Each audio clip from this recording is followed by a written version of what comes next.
However, we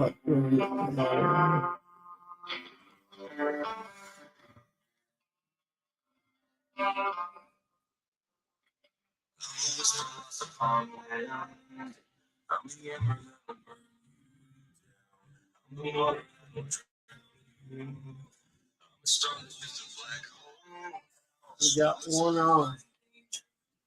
Oh, music's gone. Yeah, we got one on. Probably say they're keeping whoever that was up here. I'd rather hear it through there for a few more minutes. Yeah. Hey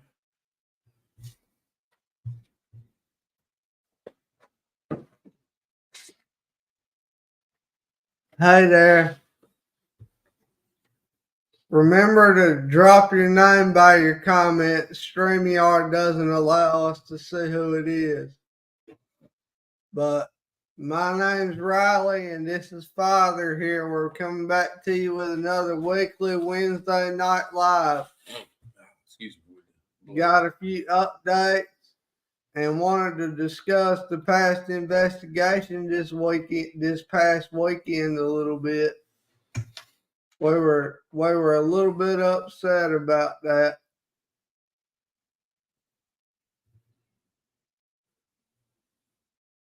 Jessica, #1 fan. That's all you had to say. But I reckon we could just move on. Excuse me. Through the list. Good Wednesday night, everyone. Thank you for joining. I'm looking for the live on Facebook so I can see who's up here because we can't tell. Jessica's got to be Jessica, #1 fan. I don't know. Hey, I'm here. I don't know who. Hey, I'm here. How you doing? I'll look up. Just here. Me. I don't know. I can't tell, so I'm gonna get off. Here you go. Anyway, appreciate y'all hopping up here tonight. Remember, if you do make a comment, just let us know who you are. Jessica. Hey, I'm here. That's great. Great to know. So we have a guest tonight. Chasity will be back. What you say, around 8:30? 8:30. Yeah. So if you got any questions for a psychic medium, any questions about astrology, all things way above my head, she'll be up here to answer your questions tonight. We'd like for y'all to ask questions, and I'll be a part of it. We really would love to see our community interact with the lives a little more. So we had the pleasure of taking a few of our fans with us Saturday night on an investigation to a place that's usually pretty daggone hot, and it wasn't so hot, and I think we've been talking about it a lot, feeling bad about it, and because and a lot of times you take people and you know it's going to be all this and that. Sometimes we've done that and you get no communication at all. Yeah. Well, I think Saturday night was the opposite of that. I think we well, what we do? I honestly think there may have been a little communication if there wasn't as much provoking going on. We had what he meant to say was we had a lot of provoking, a lot of negativity toward the spirits there, trying to make something happen, and I think it got really. Well, what it did, it kept us from getting any communication. Let's just say it like it is. And it ended up being pretty embarrassing. That's the only thing we've done different. Yeah. We were just there a week ago. And you and me talked to spirits for a good hour or so straight. Yeah. With no breaks or nothing. Plenty of communication. And some of it tried to get a little bit negative with us, but we went on with it. Mm-hmm. When it got a little bit negative towards the end, we rolled out, which is what we do. Mm-hmm. But Saturday night, we didn't really even get a chance for that. So I was, my apologies went to the people who we let go with us and tag along with us and be a part of us Saturday night. We do thank them for coming, Jenna, Brad, and Elena. We appreciate y'all coming, and we'll be inviting you back and making promises that don't happen again. So. You know, we've been doing this Riley's been doing it for many years now, me, maybe a year and a half. And as it was going on Saturday night, I already knew right then we made a mistake. Yeah. We acted out in a way that we don't do. Yeah, we don't ever So do. not only did it kind of hurt my feelings, and we probably hurt Spirit's feelings. Let's just tell it. Yeah, so I'm curious if we'll ever get any communication in that place again, because it's Yeah. there and we always get it. Sometimes less than other times, but we always get it. You know what I mean? yeah. So Usually it's not a place where provoking's needed at all. no, I mean sometimes we've been and got like communication off the chart, Right lots of off different spirits. without having to wait. But now I will say, up until last weekend when we went, we've been getting communication, but nothing like you used to get there. Yeah. Right? Right. I'm guessing. Because I won't with you. I just heard stories. Yeah. I mean, my little 2 cents about it is I think whatever used to reside in Granger that I used to communicate with and Dylan used to communicate with must have gone on, must have passed on into the light or whatever you want to call it. Hey, Monica. So that's Monica. I'm looking on Facebook now. I can see who commented. What's up, David? David who? David Bryce. Prime time, one of your first members of Down South. Man, I'm telling you. Once a member, always a member, David. Yeah. Anyway, glad you're up here.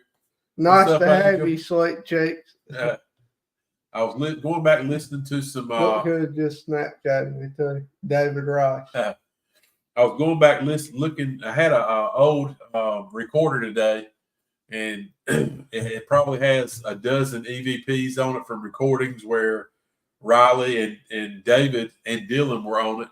Some of them were real old, David. Some of them were back in y'all's. It sounded like y'all were in the place in Snow Hill on one of them. Oh God, Devil's House. Yeah, so I heard David. David's got a very distinct voice. He's got a good radio voice. Probably really distinct when he's MFing. Anyway, so we will be going back to Granger. We're going to give it a break. We're going to give Granger a break for a little while. No Granger for a little while. We're going to let it lay there, and we're going to go back and apologize for being a bunch of buttholes.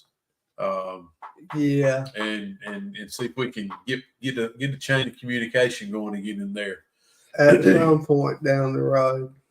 So I don't know. Anything else you want to talk about that we sucked Saturday night? No, not really. So as good as we are, we still suck. Yeah. Hey, we learned one thing: we ain't perfect, and we can learn something every time we go. Don't you think? Yeah. And we usually do.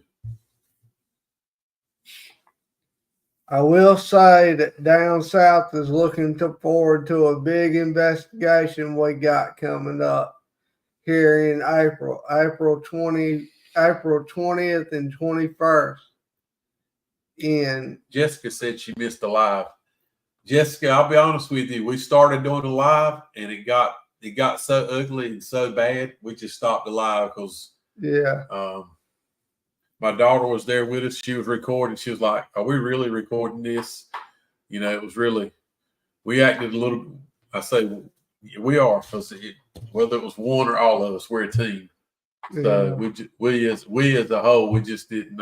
We suck. It wasn't what we usually do. It wasn't what the fans like to see. So we just cut the live. So I apologize for that, but it was really nothing you wanted to see. And even after we cut the live, the communication just fell off. Sucked. Yeah, it was bad. So it wasn't worth recording. But we did stay, and we tried really hard after we fouled up so bad. We tried really hard to establish a line of communication and with spirits, and it never didn't want nothing to do with it this past Saturday. Yeah, they could care less whether we were there or not. And it was a full moon too. We were thinking, man, in this place, it ought to be hot. We should be jumping.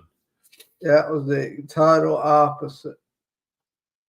I don't know why our cameras. I don't know what it looks like on your guys' end, but when I'm looking at the camera, our image looks like Riley. We're in a fog. I'm looking at your face. It's like a blur. I don't know what's going on. I don't know if we're clear. I don't even know if everybody can hear us. I can't tell tonight. For some reason, our high-speed internet is lagging again. It's high speed, all right. It's better than what it was. Yeah. Anyway, next thing on your list, we'll be going to sometime you'll set up another meeting. We'll be going to cleanse the house. Yeah. This coming weekend, we're actually going to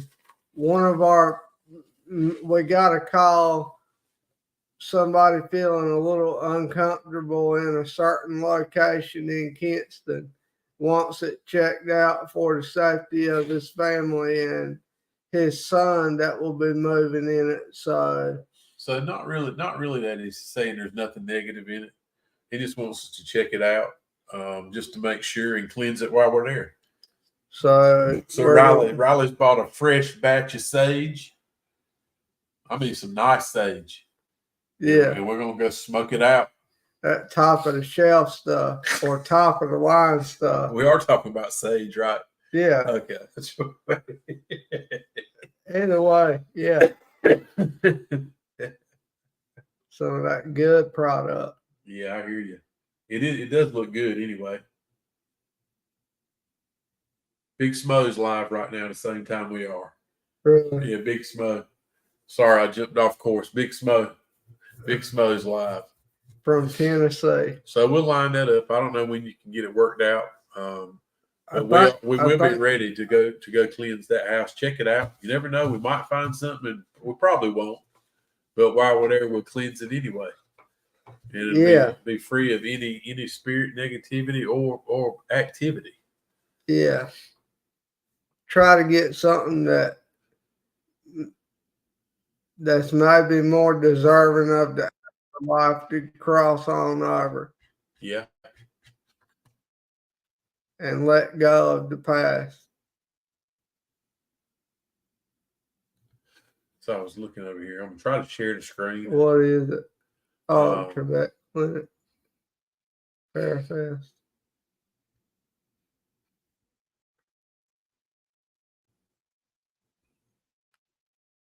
All right. Let's see if it'll share. Hey, there we go. What is that? This you can check it out on Facebook. This is the Trebek Clinic. We've been there several times. Truly a haunted place. It's in Hamptonville, North Carolina.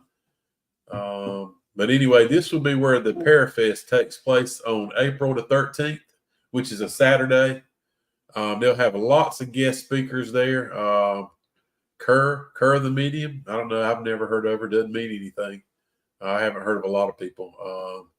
She'll be there. Looks like they'll have lots of speakers there. Sunflower Sisters. That's a gift vendor. Look like these guys here, Piedmont Paranormal Investigating Trebek Clinic. Curious what they got. Yeah. So this is just basically going back showing people, but it's a very active place. Said to be, I mean, and we've caught some things on video and some EVPs there at that place. They're pretty chilling down to the bone. Yeah. So you can check it out. Make your skin crawl. There's Chasity right there. She's going to be there. Chasity, the Luminary Luna Beams. She'll be at the psychic table. She'll also be on here. She's told Riley around 8:30 tonight. So if you guys got questions for a full-fledged psychic, bring them tonight. We want y'all to be a part of it. She'll be up here shortly, along with a lot of her followers from the Facebook side. She does a lot. She's got a Facebook podcast or two. And YouTube. Yeah, a lot of stuff on YouTube. So It'll be up here in about 7 minutes or so. Let's see.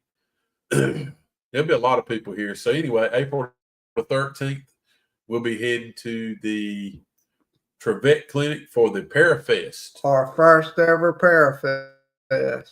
Yep. Looks like it's going to be a lot. There's like 20-something guests here already.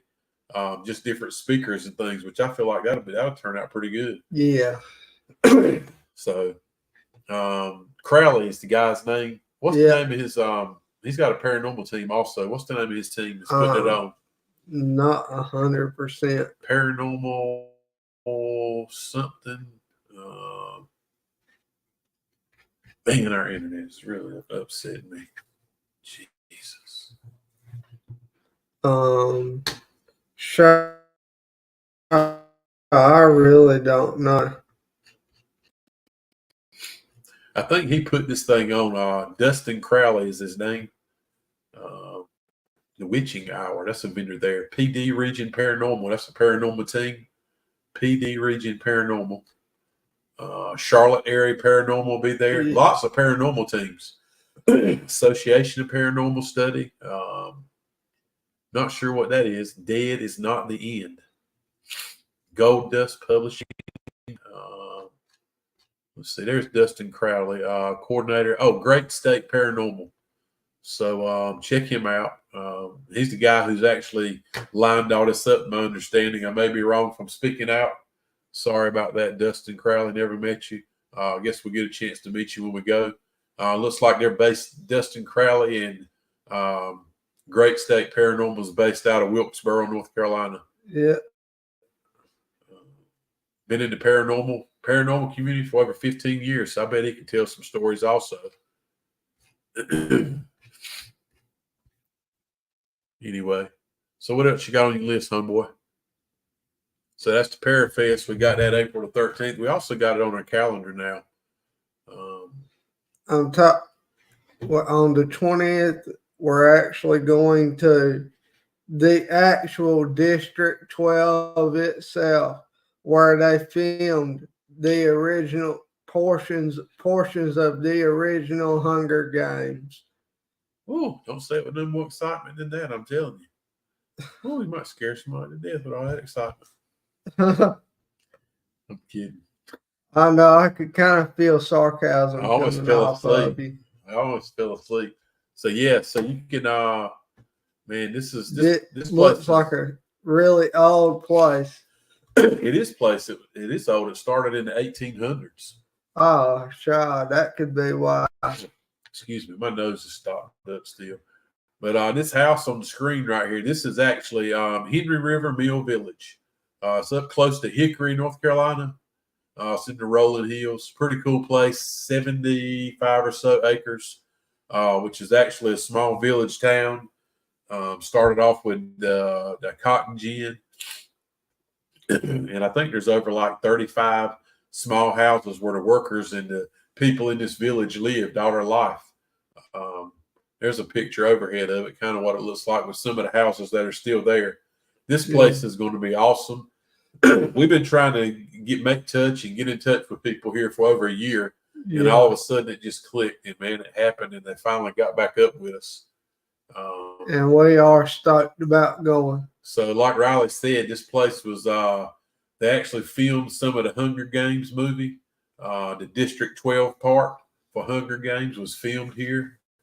Look at that old picture right there. Look at all the old, oh man, that is the old one. Good night. Look at the kids sitting on the windowsill on the second story of that building. Wow. But, that's you know, these are all workers. It's a worker town, man. So in the 1860s, they had power here as far as they were using the river to generate power from the moving currents of the water, water power, of course. Yeah. Anyway, so we'll go on April the 20th. We'll be going to Henry River Mill Village. Our investigation starts at 7 p.m. and it runs until 2 a.m. Sunday morning, or however, we can stay there from 7 to 7 a.m. But I don't feel like we'll be doing that. But if we do, we will. Hopefully we'll be going live. I think this place is going to offer a lot. We get to cover the whole 76 acres of this place. We'll have one of their staff people with us. This place is going to be awesome. Yeah, I'm hoping for the very best. I think one of the places here they've turned into a restaurant. They also have a lot of weddings and stuff here, different party type events and things. Yeah. Of course, you would in an old place like this. Yeah. With all the houses that are still there, like the one in the background you see. We can't go in every house. They're telling me that the houses are basically there for looks to keep the tradition of the place going. But some of them are very dangerous and they don't want people walking in them. Yeah. Some of them we will be able to go in. They've had people there who fell through the floors. So there's certain houses they don't let people in anymore. Please don't be Riley. But I think there's still be plenty of places for us to go check out. I mean, it is 70 something odd acres, which is awesome to me. Yeah. So, and I think Angel and Ruth and whoever those guys bring with Durham Paranormal, they're probably going to hit this one with us if Angel's schedule allows them to. This will be big enough we can spread out. We do what we want. We'll try not to let all our talking mess up any of their EV connections and stuff. Yeah, for sure. We're trying to do better on that, Angel, because actually I've been going over a lot of our old EVPs, man. We've been getting things that we didn't even know we got. So, man, I really think Riley check his phone, his little phone here. Chasity just told me I'm ready. Okay, so yeah, it's about 8:30. We'll bring Chasity on.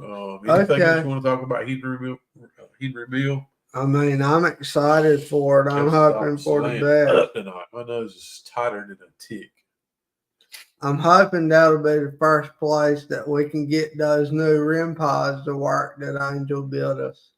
Evidently, whatever the places we've been taking them, spirits have not been strong enough to make them go off, or not. They ain't picking up on them being there. Yeah, I don't know. Well, the last two places we've sucked. I'll tell it like it is. We have sucked. We haven't done a good job. We have sucked. I keep saying that. And it's funny, but it ain't funny. As long as we've been doing it, we should know better and we to do the things that we keep doing. Yeah, I'm about to send it to her before you freak out. Okay. Link. Chasity, I'm trying to send you the link in our computer. I'm telling you, I think this may be the last live for this computer. It is really, really showing its butt. Oh, there we go. Let's see. So fix and send you the link. Let's see if it'll let me. Chasity line up bank. I don't know where our I think I ain't none of the down south community up here. None of our team people. Because heck, we're all team. If you part of down south group, you part of us. Yeah. An error occurred. Whether you like it or not. Daggone it. An error occurred. Oh, great. Now something went wrong. Just magnificent. It's something to do with you. You keep messaging with your phone. Yes, sir. And it's throwing off what we're doing up here. That's Chasity in these conversations. I know, but you messed up sending the message because you did it with your phone. Oh, okay. So yeah, you should have it, Chasity. Anyway, I bet this Henry Mill River is going to be a cool place. I think we'll naturally the first thing they tell me is they've seen apparitions walking the grounds here. They try not to, when the sun goes down, they leave. Sounds just like the place I kind of don't want to be, maybe. Sounds like we'll see for ourselves. Yeah. When Chasity was up here, I thought. Maybe she'll get up here. She told me she was going to get up here and talk for a minute about this place, Henry. Sweet. I don't think it's too far from her. She told me it was the road we'd be taking was like 15 minutes from her house. Oh wow. She said it was close. She could meet us at a daggone exit. So we will be taking some group members. We'll be taking a few people. We can have up to 12 people on this investigation. However, it is I got you, no worries. She said she'll be back in a minute. Signed into the wrong account. We're gonna We're going to take a few guests with us to this one. Speaking of that, we ought to take D. Rice. He was up here. David's got time. David knows he's welcome to go with us. Let's see. Here's Chastity. Hello. Hey. There you are. Hey, Chasity. Hey. I'm just setting everything up real quick, and I think I got it. I was on the wrong account. Riley, all his accounts keep popping up, messing us up. He's messaging, texting, and David Ross just sent me that people in places with cool. the Pierce. Yep. Well, thanks for having me back. Thank you for giving us a little bit of your time. Yeah. So Riley I haven't watched anything tonight because I was getting ready real quick. So I haven't listened. I know y'all just I heard you say like 15 minutes from the house, so I'm sure y'all said it. But so there's a special development in my situation. My fiance is going to be able to take a couple hours off. So I'm going to be able to drive myself and come back the same night. Awesome. So you will be able to go. Yeah. Either way. And I appreciate the offer too, because where I live is if you take that highway all the way out that way, I literally live 10, 15 minutes off of there because I'm pretty much in the city. So I appreciate the offer, but I'll be able to, I might have to leave a little early, but for folks that might just be joining, doing my first ghost hunt. Yay. I'm so excited. And it's right by your house. That's the weird part. Yeah, it's an hour and a half away from me. Oh, but it's not, it's not that far though. Okay. So it's only like, you said it's only like 15 minutes from where you're going to be. Yeah, so off the highway that you use to get there, the Interstate 40, I live 15 minutes off of Interstate 40. Oh, okay. Yeah, like on the way, because there's only two highways that are going to take you there. I'm pretty sure if the way you're coming in, and that's what I was saying, but I knew we had some details to work out, but I talked to my fiance and you know, the time he has to go in versus the time that, you know, I could be back by is only like a couple hours, and he has some saved up time. So he's like, I'll just put in some time and you can still go. I'm like, yeah, there you go. That's awesome. So your first gig with us, that'll be good. Yeah. We promised to do better than we did this past weekend. Yeah. Hey, that's all right. I don't know what's going to happen because, you know, the presence that I bring in the spiritual world, and this is not trying to sound big-headed or anything like that, but the presence that I bring is very bright, and I'm either going to chase things away or attract them to me. I don't know what's going to happen, but when I go to people's homes, because I've only been to a couple houses, and I will say this, in my area, within a certain radius, I am opening up home investigations, and it's not going to be exactly like a ghost hunt type thing for me, but it's going to be like a spiritual thing. Like I'm going to come in and look and stuff, but I'm opening that up to the Triad area in North Carolina. I haven't super duper advertised it, but I want to help families in the local area. But yeah, this will be my first official ghost hunt with just like a crew. Like I went to the West Virginia State Penitentiary and did like a walkthrough with 40 other people. But every time I've been somewhere haunted, I see something or I hear something or I'll 100% get impressions. But yeah, I'm excited. I hope so. We are too. Have you heard anything? You know any history on this place? All I've nope, seen, and I don't want to. I've talked. Yeah, well, there you go. I've talked to one person, and like I was just saying, he's like, man, we try not to be there after dark. So I take that with a grain of salt. Right. And I didn't get a chance to like do any auto right channeling, but I'm just going to go ahead and tell you, I feel like this was, I don't know. I know it's a meal, right? But I don't even remember the full name of the place. Okay. I'm sorry. I'm getting ready to look into all that because everything's happening so fast. It's Henry Mill, isn't it? Henry River Mill. Henry River Mill. Okay. Yeah. So that is out in Hickory, North Carolina for you guys that are watching that just maybe joined in because I promoted y'all's page and my page on the socials. I tried to fly out real fast. Or people that are watching later too. Yeah, super exciting. And I pick up that it's possibly was some part of farmland. And I'm feeling like somebody lost their fingers or a limb out on this land. And I also get the sense of like, I don't want to say like slave stuff maybe, but like indentured servants or farmhands. And There's probably people buried out there, but I'm getting some type of tragic accident, and that's all I've got so far because I really haven't had a chance because I've had a pretty busy day. I really haven't had a chance to kind of really get in the grit. But yeah, I don't know. Thanks, Barb. I don't know what's happening. I don't know what's going on. I want to go there with the least amount of information as possible. And Yeah, I don't know, do they give like a walkthrough or something? they do. They actually have tours every day now. Oh, They've just opened cool. back up, but it's like the guy. They told me it's like 76 acres, and we'll be free to roam all 76 acres. Which I don't know what we'll do. Yeah. Oh, my we'll ass ain't hobbling around that far, but I'll try. Yeah, we'll have one person who is familiar with the place will be there with us the whole time. Somebody with that organization has to be there while we're there, and he'll know, and that person will know the history on the place. Okay. Also, so Yeah. we'll see. But I mean, look, something that was built and put together in the mid 1800s.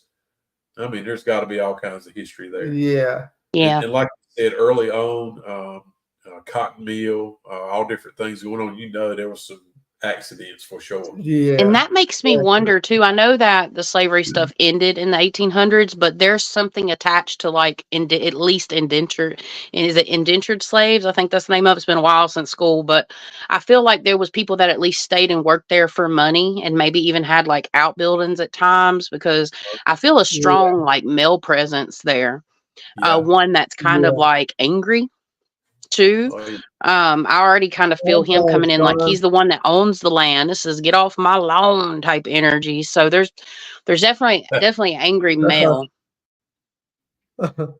So there's actually one house that they've gone in and redone the inside of one of the houses and made it a apartment. It's got it's like a duplex, so you can rent it if you wanted to. So I don't know. It'd be interesting if it's available when we're there. Yeah, that'll be good for y'all because y'all got to stay. Yeah, we'll be staying. We won't be driving home from that one. I think it's like a 4.5 hour drive for us. So yeah, I won't be driving home that night. Just tell Daddy let me stop at the store and grab a few of these, and I'll be good. Monsters.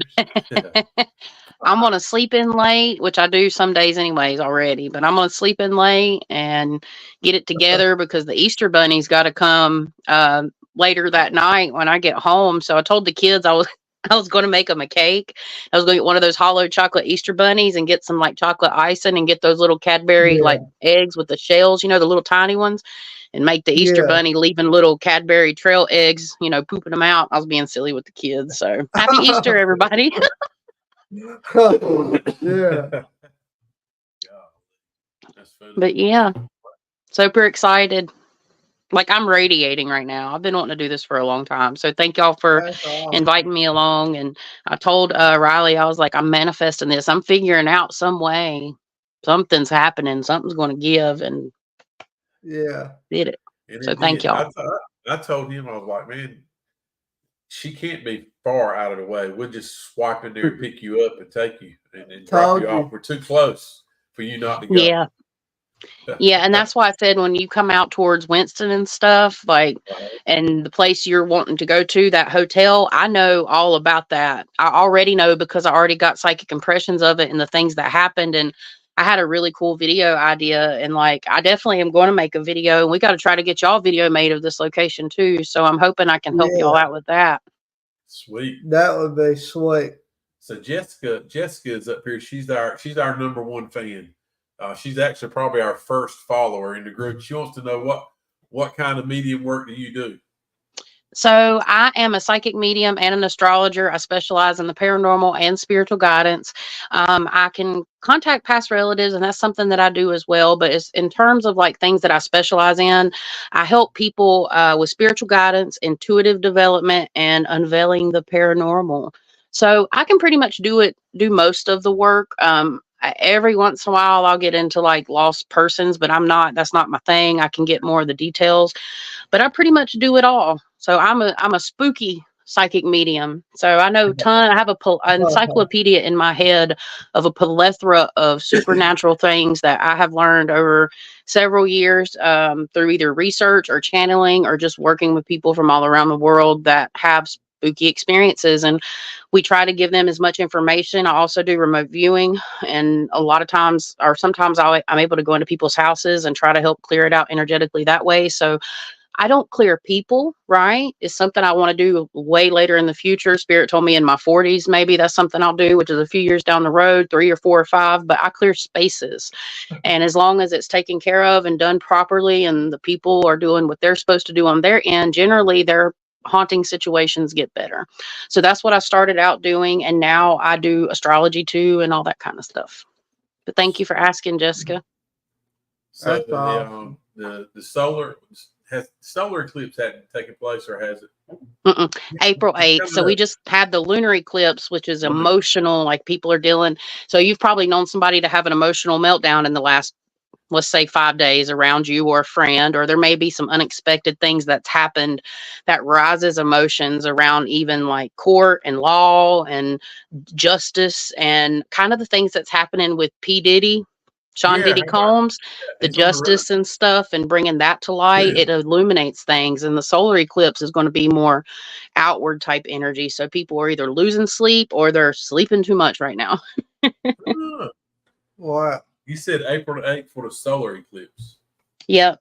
And I think we should, I'm not positive on this, but I think we should see like a sliver of it here. So guys, if you're going to go look at the solar eclipse that day, make sure you get the glasses. Don't stare at the sun. You can only do sun gazing at sundown. But they said we should have had a sliver of the moon covered too with the red in the moon, but I never saw it.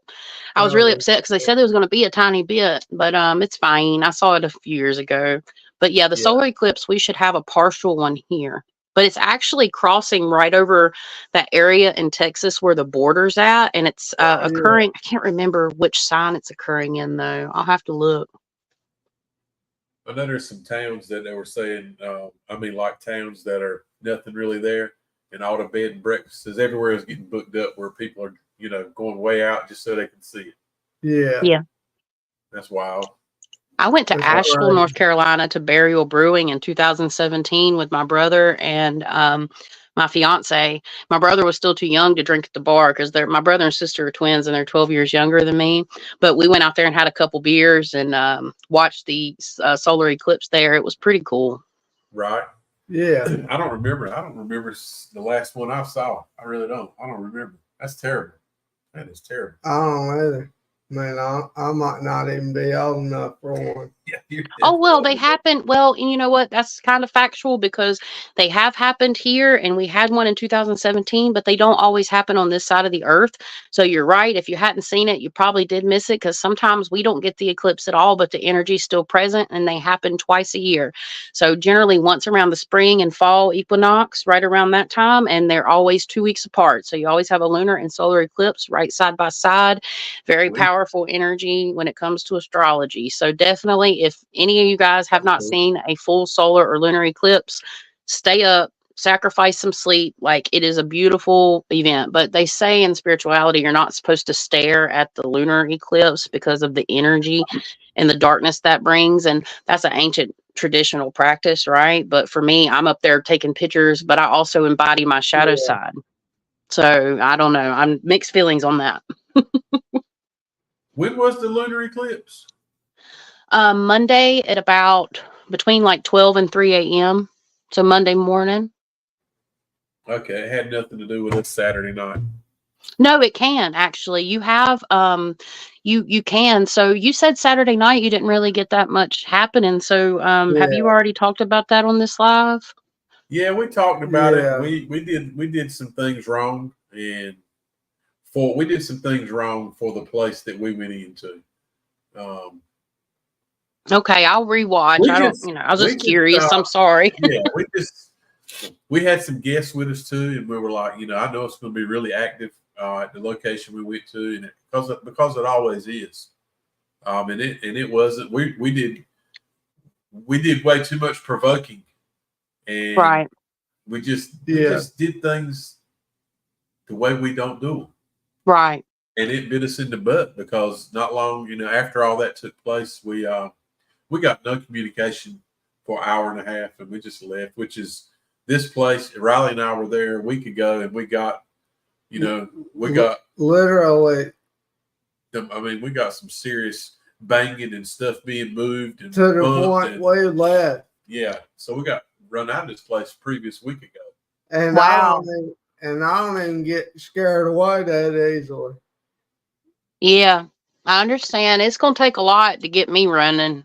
I'm telling you right now. Every time I see you now, I'm thinking about the young kid who was autistic, and he's dealing with all this stuff, and you're. I see you, and I put you and him together now. So every time I see you, I'm gonna think about that ordeal. Yeah, it was crazy, and before I say that, I need to say this before I forget. I did watch some of that live when y'all went this Saturday, and what Spirit told me during that live was there was too many people there that the spirits that were comfortable communicating with you were kind of shied away. And they actually told me that during that live, and I meant to tell you that on this live. So I did it. Oh, wow. Yeah, I think they got shied away because there was just more people. We did. We had more people. We did have more people. Yeah. I don't think we've ever had that many people in there since when I first started ghost hunting. Yeah, that could be a lot to do with it. We still suck though. Well, we tried. We tried really hard after a few things happened, and we tried really hard to bring it back and develop a chain of communication, and it just wasn't there. So yeah, we gave up. We're going to let it rest for a little while, and we'll go back. Well, this time, so you would think that it would be super active right now because of the full moon. Yeah. Yeah, we thought we pulled up, and I opened the curtain so we could see inside the building, and there was the full moon. I was like, "Oh Lord, this is the full moon tonight. It's going to be on." Yeah, but it wasn't. It wasn't.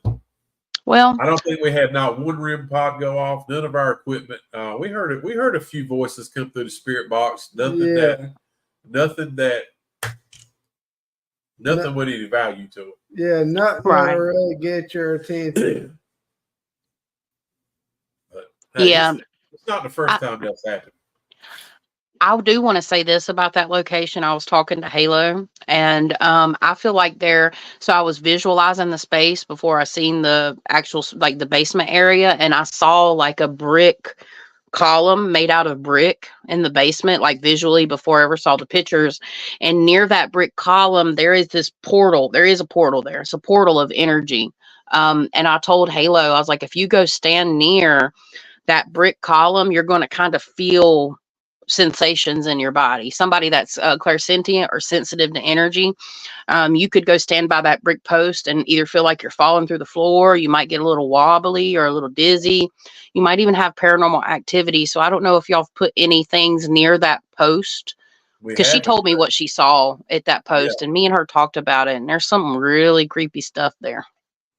No doubt. We know for sure there is some creepy things there, without a doubt, because we've experienced them. We just didn't Saturday night. I think I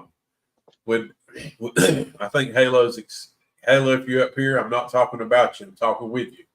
I think she's experiencing a lot of her newfound things that she senses, and I think they got away from her Saturday night.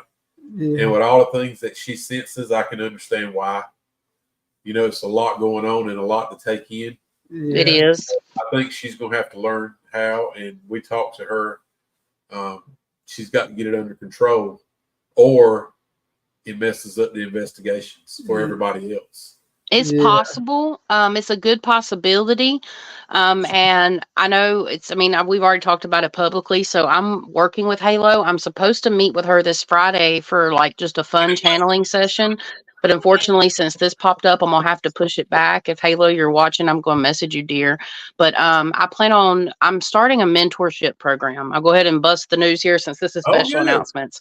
Good. So I'm starting a mentorship program, like official one, but Halo, I kind of got her in and going, but I'm going to be selecting ladies between 18 and 24 that are specifically gifted that need some direction. And I'm hoping to like meet with them once a month privately and then maybe do like a Zoom session once a month with them and kind of teach them things and, try to show them how they can get it under control, especially people that may be interested in doing this work too. So it's going to be like a application process. So I'm hoping by like summer, fall to really get that rolling. And I've done mentorship for pretty much forever. I've always been a natural teacher, but I think Halo has a lot to bring to the table if she wants to do it, and she feels comfortable doing it. And, I think it depends on your mood when you do this type of work. Like, there's a lot to it. And I gave her some tips and tricks before she went. And she worked on them, but I'll have to talk to her. I'm definitely interested in hearing how it all went. I haven't spoke to her too much since then. I think the spirits in one particular room and the people who were there witnessing it kind of got in her head and took her for a ride. Yeah. Which and I'm pretty sure she'll tell you, hey, we're a team. So we went in together as a team and we walked out as a team. So not throwing anybody under the bus. I just think she probably has been. I know she's experienced things that we don't understand before, not just Saturday night. Yeah. On other places we've been to, and before I really realized that, hey, I started putting things together that, hey, she really does. She is really, sensing some things. And but Saturday night, the fact that now she knows she is. Yeah. That I think the spirits had their way with her. Yeah. And then after I feel like she pissed them off and they just quit all chain of communication. Yeah. Right. She basically told them what they were going to do and what she was going to do and what they couldn't do. And they showed her she had to leave the room. Yeah. Wow. Oh, yeah. She told me she had to step out. Yeah. That means messing with spiritual stuff, it takes a long time. And even me, I could walk in there and get dizzy and stuff, and I might have to leave because I'm susceptible to energy. I sat in the back of an ambulance maybe 2 or 3 weeks ago. Not going to go into details. Everybody's fine. But I had to sit in the back of that ambulance, and the whole time I was in there, my head was spinning because people have passed away in that small area. That energy, it's like we shed energy during traumatic events, and for me to be locked in that box, it was tough. It was tough because I'm picking up senses and I'm getting flashes, and I'm able to stop all that, but sometimes I can't stop the way that I feel energetically. If I'm always open to a degree, but I do have the ability to control it. But if there's a place or a person that has really high energy, positive or negative, I'm going to feel it, period.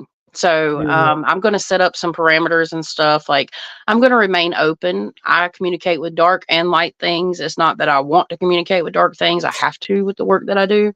Right. So I'm going to get me like a little spiritual practice together. And it's not anything I don't have to bring candles and all that kind of stuff. It's something I do in my mind or on a piece of paper. I just set up my parameters and kind of see what's going to happen. I've had paranormal activity when I go to places. I see things with my eyes sometimes when I'm on locations, and like when I've done it for houses and stuff, or I hear things. It comes in all directions. So I'm excited to see. But yeah, I'm definitely going to I'm not going to let nothing touch me, or pull my hair or, try to jump me. I'm not getting jumped that night. I refuse to get jumped. And that means, so being jumped and being possessed are two different things. Being jumped is when you have like a spiritual attack, and it can make you have bad anxiety. Like you feel like you're getting ready to have a heart attack or an anxiety attack. And it can in a place like that where I questioned, hey, I'm having a little heaviness, a little chest pain, and I quickly realized I was anxietying myself out. I was psyching myself out because we were experiencing some things, and I'm like, oh my God, is this really happening? Yeah, it's overwhelming. It is overwhelming. It can be very overwhelming. So now, before we go into a place, especially when it feels heavy, I promise myself to stay out of my own head. Yeah. Yeah. It's hard to do though. Yeah, the only thing I've ever really felt was I think a spirit tried to channel through me one time, and all I felt was anger. Yeah. That's the only thing I've ever felt like that. It's like you were picking up the emotions of the spirit itself. Yeah. That's what it seems like to me. And to answer Proven Audacities on my YouTube channel, so all of the first season of Lights at Midnight podcast is all on audio, but that is like the ultimate guide of helping people with certain things. Like we cover so much stuff within season 1 about psychic abilities and how to maintain them and stuff like that. And then if you want help like with that kind of stuff, that comes in the form of services. So spiritual guidance service I offer, and I do natural born intuitive gifts with astrology too. So as far as free free content, that is all of season 1 of Lights at Midnight, and all of them are labeled. But you can always reach out to me, and if you'd like, book a service too. Yep, that's how we do it. I mean, it's so much. We give away so much on that first season, and we talk about psychic abilities and paranormal stuff, and it gets really deep. Well worth it. Sorry, I wanted to answer her question. It was too much to type. I haven't finished part of the first one either. I watched a little bit of it at work. Yeah. I'm typing and listening at the same time. I haven't finished the first one yet.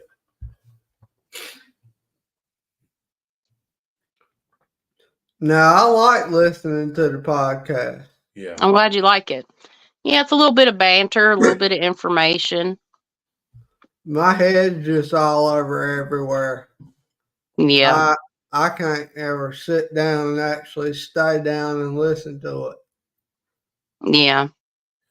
I get it. It's tough. They're long too. They're very long, but we wanted to make it so detailed that people that are having problems, if they, couldn't, if they couldn't go further with it, they could at least get enough, because it's a journey. Paranormal, when you talk about ghost hunting or paranormal gifts and all that kind of stuff, or supernatural, paranormal, psychic gifts, it's a learning process. It takes a long time, and everybody has a different meaning with it. Like you guys, like part of your spirituality was doing the ghost investigation side, and you say it it opened you up, Greg, so much that now you believe in the paranormal. And there's just so much to learn. Learning never ends with the paranormal. Oh, absolutely. Thanks to me, he believes in the paranormal now. Yep. Well, I mean, it's kind of been my father and my father's side of the family. There's been several of his sisters, and I remember when I was very small, and we'd have every Sunday everybody came over to my grandmother's house, and I lived with my grandmother back then. And I had one aunt in particular who always spoke about people who passed on. And I remember that being so young and thinking, man, she's lost her mind. Right. You saw her sister outside who passed away like when they were little kids. And she said, I saw her outside playing jump rope with the neighbors. Huh. And I thought, what are you talking about? But now I'm thinking my aunt has passed on now. I was like, gosh, I really like to talk to her about that now. Yeah. Those stories that she would tell everybody. So yeah. she probably she had some senses too, Yeah. And my dad, he loved the paranormal. He loved all type psychic type stuff. So who knows? Maybe I mean, it runs in the family too. Like, if some of your family senses, sometimes people without being, you don't have to be labeled as a psychic to sense things and feel things and have intuition. It's part of everybody's life. And, I don't know, it does run in the family though. That's something that you can and it just can be the form of seeing things you don't understand every once in a while. But if she's outside playing jump rope, that's almost like a residual energy thing. There could be so many reasons as to why she saw that. Maybe her sister sent that to her for something she was going through at the time and made her smile, or somebody scared the shit out of her. Yeah. I remember her sisters looking at her like, you need to stop talking like that. Yeah. I could hear that. But she probably, now knowing what I know, what I think I know, she was seeing something. Yeah. She wasn't making it up. Why would she? Right.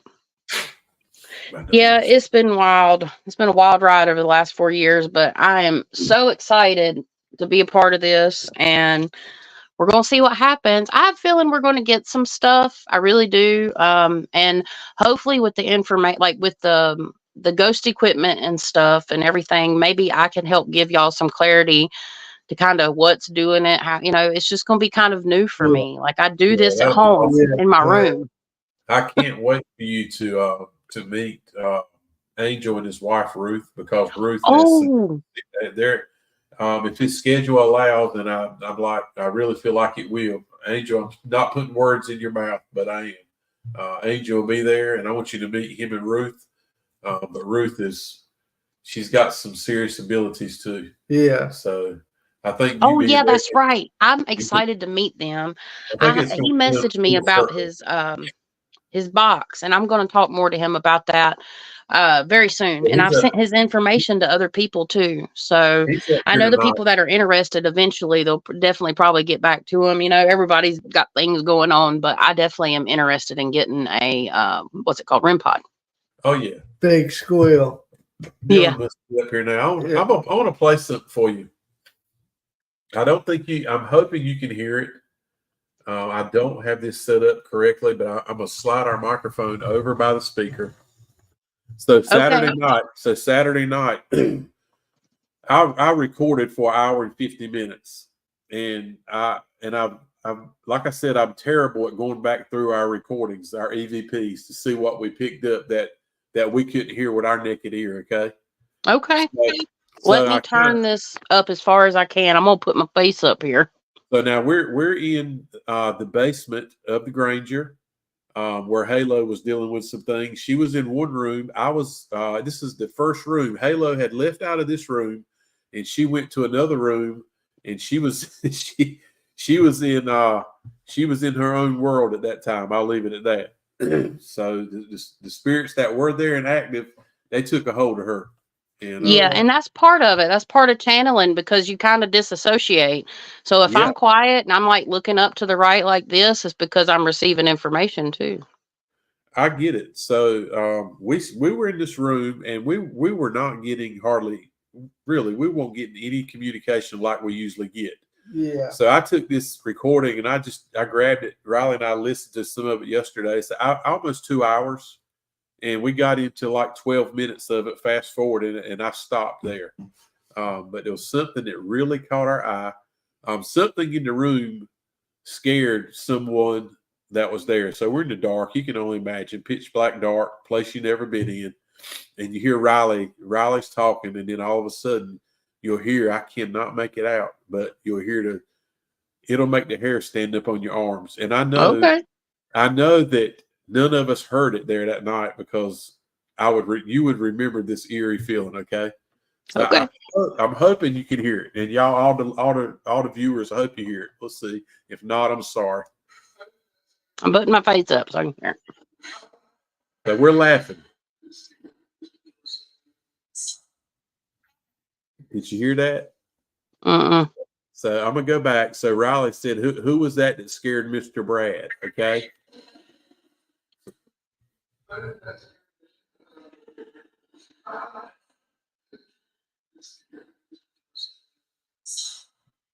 I hear something, but it's too low. It said I wish I could turn it up. It said like side or something with an S, and it was like, yes, yeah, I could hear it, but I can't make it out.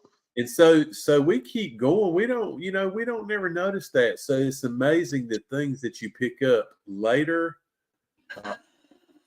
So we're laughing. Riley said, "Who's that scares Mr. Brad?" Twice he said it.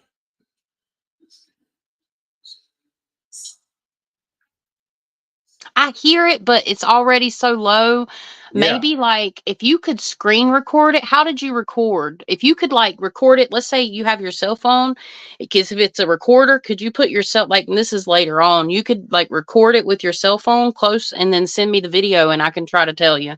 It's just, it's not you. And I think it's my phone, because for whatever reason, when I do these, I have my volume all the way up, but it's so low and I don't know where the hell my earphones are. If I had my headphones, I might be able to hear it better.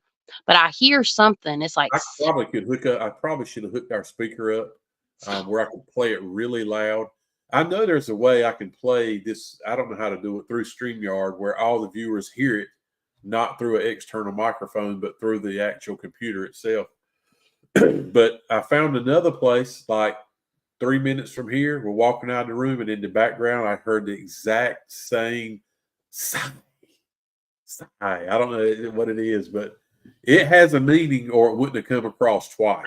yeah, And makes me wonder heard. if it's that dark thing there that's did that, because it's almost like as we're doing that, I see like fingers, like almost not like it, like cousin it, but it's like because the flashes of visions, I see fingers with big joints and long claws. I know that sounds really weird, but it's like, I don't know. Yeah, it's weird. And I'm thinking, does it want us to go outside? Or like, are we talking some Freddy Krueger type shit? It feels like it, because whatever she saw in there when she was describing it to me, I saw it too, and it did look like a little girl. But when it's not a little girl, it kind of shapeshifts and it's part of something darker and bigger. And when it walks to you in that place y'all were Saturday, it's like twitching. I don't know. It's like, yeah, I don't want none of that noise. Yeah, it's creepy. And when I saw it, because space and time have nothing to do with psychic abilities, okay? So when I saw it, when I was talking to Halo, like it some of these things like go gadget arms, okay, because it's energy, it's not physical like us. And there is no time moves forward here, but not in the spirit, right? So when she took me back to that vision and I looked into it, it like go gadgeted its head. I am gonna do this. Y'all gonna freak out. It was like in my face, in my mind's eye. And it was just looking at me like this. So there's something really creepy there that's inhuman, in my opinion, from a distance, like that's how I feel. And it's classic. You know what? There's something classic about an entity. I've learned this. An entity that comes like a little girl in a little white dress and like long hair that's all like this is never good. It's never human, okay? So, have I ever seen an entity that comes that looks like a little girl when I see it, or people say they see it? They are always evil as crap. And there are several reasons that could be. And it's because either you have like a descended human spirit that is kind of like morphing into darkness, and like it's because you get, if you're here, you're consumed by your fear, and your fear in that place starts to transform you. You can get what's the word, the descending but almost animalistic characteristics from a human soul that does not leave. Like that can really happen. Or it is something that plays on the fears of others. So everybody saw like The Grudge, right? The Grudge girl's creepy, okay? But that's like a fear that goes out. It also could be thought form. Thought forms are not human. They were never human souls. So I haven't really looked that far into it, but whatever's at that place you went Saturday, it has the capability to do some really crazy stuff and come back with you. The energy's like sticky. It's like if you take your feet and you get on the floor, it's like you're pulling up that energy goop as you walk through there. I don't know if people's bodies feel heavy there, or like you get before, but not Saturday. We even talked about that. We were like, because I told the guest, I'm sorry things happened the way they did. We were expecting a lot more, but I had 0 weight Saturday night. And the week before, I had 300 pounds on my shoulders. It felt like. Yeah, that makes sense then. That makes sense about the energy sticky thing. But whatever was there, something, either it could have, though. I feel like the energy didn't come forward because there were new people potentially, which, that's going to happen with investigations. But also, too, I wonder if Halo kind of absorbed some of that energy, because that's something she may not be able to help. And even at times, like I can't say, like I can put up boundaries and stuff, right? But there's a potential I could help that, and she can learn how to help that better. But that stuff could have been really focused on her, like you were saying. And that's without a doubt. That might be partially what it was too. So I'm going to definitely excited. I'm excited to talk to her again. Yeah. She's, I don't know if she's up here tonight. She's usually up here. I know she's got a lot going on. Yeah. So hopefully she gets some things worked out. But that spirit or those spirits took her by the shirt collar, and they had their way with her. But Yeah. I feel like, and we've seen her do some things before. Yeah. And we were like, hold on now. Don't you put us in that position. Yeah, don't you do it. Because this one right here provoked quickly also. I'm not blaming it on her, but I feel like the spirits, it was almost like they pulled her in and then played her like a fiddle. Does that make sense? Yeah. And provoking can get people hurt. Like, straight up. She provoked in a way that made me feel uncomfortable. Oh, it's got me going against walls. Yeah, it has. It's got him. He's been tossed up against the wall for provoking. And scratched. He provoked on a live we were at a Civil War battleground. No. And we were not getting much communication. And within minutes after he provoked, we started getting words come through the spirit box, dropping F-bombs. You need to get the blank out of here. I'll show you. I'm following you. Leave now. And as we were walking, it was like, do you believe me? I'm here. And we turned around thinking we were going to see something, but that was all from provoking. You know? Yeah. So, he provoking. I don't know how I feel about the provoking. And it was to the point where the Ovilus, I just had to turn it off because it wouldn't shut the heck up. Yeah, one of our spirit boxes it was like we were getting nothing, and then we got everything and some. We've learned a few times from provoking is not the best. I bet Halo feels a little different about it now. Yeah, I generally try to be as respectful as possible because the thing is, like, that stuff can come home with you, and it doesn't have to come home with you and haunt you. It can come home with you and mess with your emotions. It can mess with your anything. It messes with your house. It messes with people in your house. It don't even have to mess with you because I've helped clear places out, and within 30 minutes, my fiance calls me from work saying he had a box of OxyClean bust in his face, and he's having to go to the emergency room to get his eyes washed out.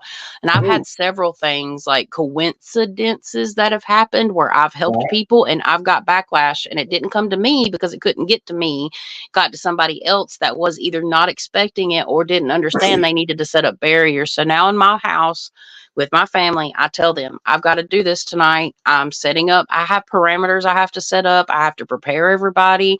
It's not some big ordeal. It just is certain things that you have to do. Okay. He's got to step out for a minute. Yeah. Provoking. I mean, it depends on the level of provoking, and provoking can be taken as, let's see, are you here being kind of, what's the word I'm trying to look for, where you just persistent, right? That's one type of provoking. You are already provoking the spirits when you're there by just being there, right? But taking it to the level of being disrespectful, I can't do that. I won't, because this is just the thing about me is like some of the human spirits, they can choose to be here. Some of them choose not to be here, and I found too, with being open and respectable, you're going to get more stuff, right? But if you're not going to get stuff that night, and I'm not saying y'all, I'm just talking about in general, obviously. If you're not going to get stuff that night, because I see other paranormal investigation teams like really opening up, like you've seen some of these real popular paranormal investigation teams just push me, enter me, come on, I'm right here. It's just not the smartest thing to do when you're dealing with something you can't see, even if you can see them. It's just they can F your life up, and to the point where some people have done some really bad things. You spend the rest of your life in jail for having something jump in you if you already got an anger issue. Or you might not be here anymore. And I mean, I am taking it to that extreme because it has happened. There's tons of cases out there where that kind of stuff's happened. And again, I'm not pinpointing nobody. I'm not saying y'all at all. I'm just saying in general about provoking. Yeah, well, we have provoked before. We haven't. We learned quickly. We don't do it anymore. Right. It did take me one time, and I don't Get like the to. lesson. We make a habit of not being disrespectful to the spirits anyway. Yeah. Good ones or bad ones, it doesn't matter. We treat them the same. Somebody wants to message you. Say it again. Someone wants to message you. Oh, my speaker's moved. Someone wants to message there's somebody on here. I gave out my email address in the chat. If anybody wants to message me, I'm trying to get there they are. I got your messages to pop up. If anybody wants to contact me, you can contact me through my socials, Luminary Lunabeams, or you can contact me Gmail, luminarylunabeams@gmail.com. And I'm pretty available. I can send y'all the information and stuff if you want. But yeah, I'm seeing if anybody has questions. Yeah, we've told everybody be prepared to get some questions tonight. And another thing is using the platform we use, StreamYard, Facebook. We're on Facebook Live now, but we can't tell. Facebook comment, we don't know who's making it. Jessica is the one I think that said, "Can I message you, Chasity?" Yes, Jessica. Okay. I can see it because I've got a split screen here with everybody. So I got YouTube and Facebook running. I got your Facebook running, and I got my YouTube running. Cool.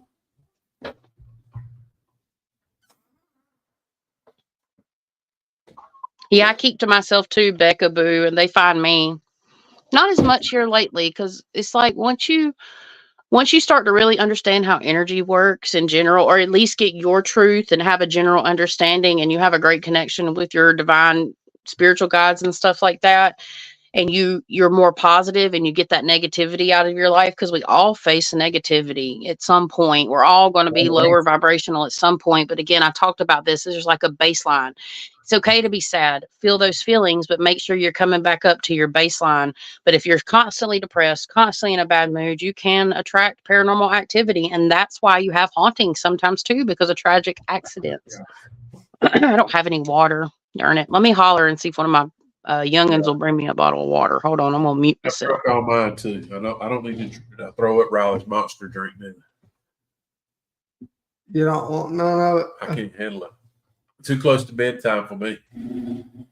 Ooh, I had coffee earlier. I didn't get up till a little later today, and I got up later than I was supposed to today. Basically, we're supposed to get up early, but some things come up, and had me a big old nice cup of coffee. So my ears are hot. It does that. I had my first cup at 5 this morning. About 2 cups is all I can handle. So you just had coffee like about an hour ago. Oh yeah, it's got you hot flashing. Hormones. Thank you, dear. I appreciate it. But yeah, I'm looking forward to this weekend, y'all. I can't wait. I cannot wait. It's going to be exciting. So again, it's called the Henry River. Wait a minute. Henry River Mill Village. Okay. So it's the 20th, April the 20th. April the 20th. It's a Saturday. April the 20th? Yes. Did you think it was this weekend? That's what I was thinking, yes. No, it's April the 20th. So it's a few weekends away. Okay, that's even better. Hey, you know what? That gives me more time to prepare, because I was like freaking out, because I thought in Riley's message it said this weekend, but that is fine. Oh. Okay, well, I haven't really released anything like anything like that, so that's perfect. So that kind of, because I had to bump some things back. Oh, good. So that's even better. I was wondering why y'all were going on Easter, but I was like, all right, well, let's do it. When you said Easter baskets and Easter bunny, I was sitting here thinking, golly, what am I missing? Yeah. You had me worried. It works sometimes. My brain does. Sometimes it don't. We ain't doing nothing on Easter like that. So yeah, I don't blame you. I was wondering, and I was just going along with it. I was like, hell, let's go. Somebody's questioning regarding Hat Man. I'm curious, what are they talking about? Oh, Hat Man. So the Hat Man, like, historically is said to be an interdimensional being that is either appears with a hat or comes in with like a black silhouette shadow with red eyes. Some people say that they've seen it, but it's generally associated with interdimensional and or extraterrestrial beings, believe that or not, either or both. One guy, I can't remember his name right now, but one guy said that when he started getting to the bottom of the UFO stuff, I think his name was Alan something, but he had to stop. He was like heading up some type of international alien association back in like the mid 1900s. And now I can say that because it's the 2000s. Right. But it was a little time before I was born. And he said that he initially saw them. That was the first reports of the Hat Man. But in general, the Hat Man, here's the thing. Could there be like real deal Hat Men? And matter of fact, the Hat Men come from as the story of the Men in Black. So they kind of pulled the Hat Man to the Men in Black. So what could it be? Well, they sometimes talk about the Hat Man being somebody from the future that's like a secret detective agent, and we start figuring stuff out that we shouldn't, and they come back and scare us. Or you can have, I've seen plenty of Hat Men in, my time that are human spirits that, wear a hat. Like quite recently, I saw two in two different occasions that were Hat Men, but they was different. Like one of them looked like a Hat Man detective, and one of them looked like an Egyptian or a Chinese hat. But in general, they say they're interdimensional beings, but they can be really anything, shapeshifters too. So, yeah, that's the Hat Man. That brings up a question I have for you, Chastity. Okay. How do you feel? What's your opinion on Slender Man? I think it's a thought form because, like, once so many people believe in something and they actually fear it, the collective conscious is a very strong thing. Okay. And when you have so many people working on something or thinking about something and their brain gets going and you have these movies come out, entities can use our fears, especially if they have the ability to shapeshift, which for the most part, if it's a conscious entity, there's not much stopping it from shape shifting, right? You don't really get shapeshifters with residual energy or maybe even like fragmented pieces of people's souls or something, or some human spirits. They haven't learned how to do that. But yeah, Slender Man would be fall under thought forms. So could it be real? Yes, because people have manifested it. And if somebody has strong enough energy, it doesn't have to be psychic ability, strong enough energy, they can create a thought form, and then it gets into the human consciousness. And, we all perceive energy in a different way. So is it possible? Yeah. Somebody's asking, can you see that my ex-partner that I have a child with used energy or spirit, etc., against me, or was it me attracting it? That's something I would have to like look a little more into. That's more like case lines. Like I would have to sit down with you, at a designated date and go over that kind of stuff. But I'll put it to you this way. It's a potential that people could do that. I'm going to speak of it in general terms.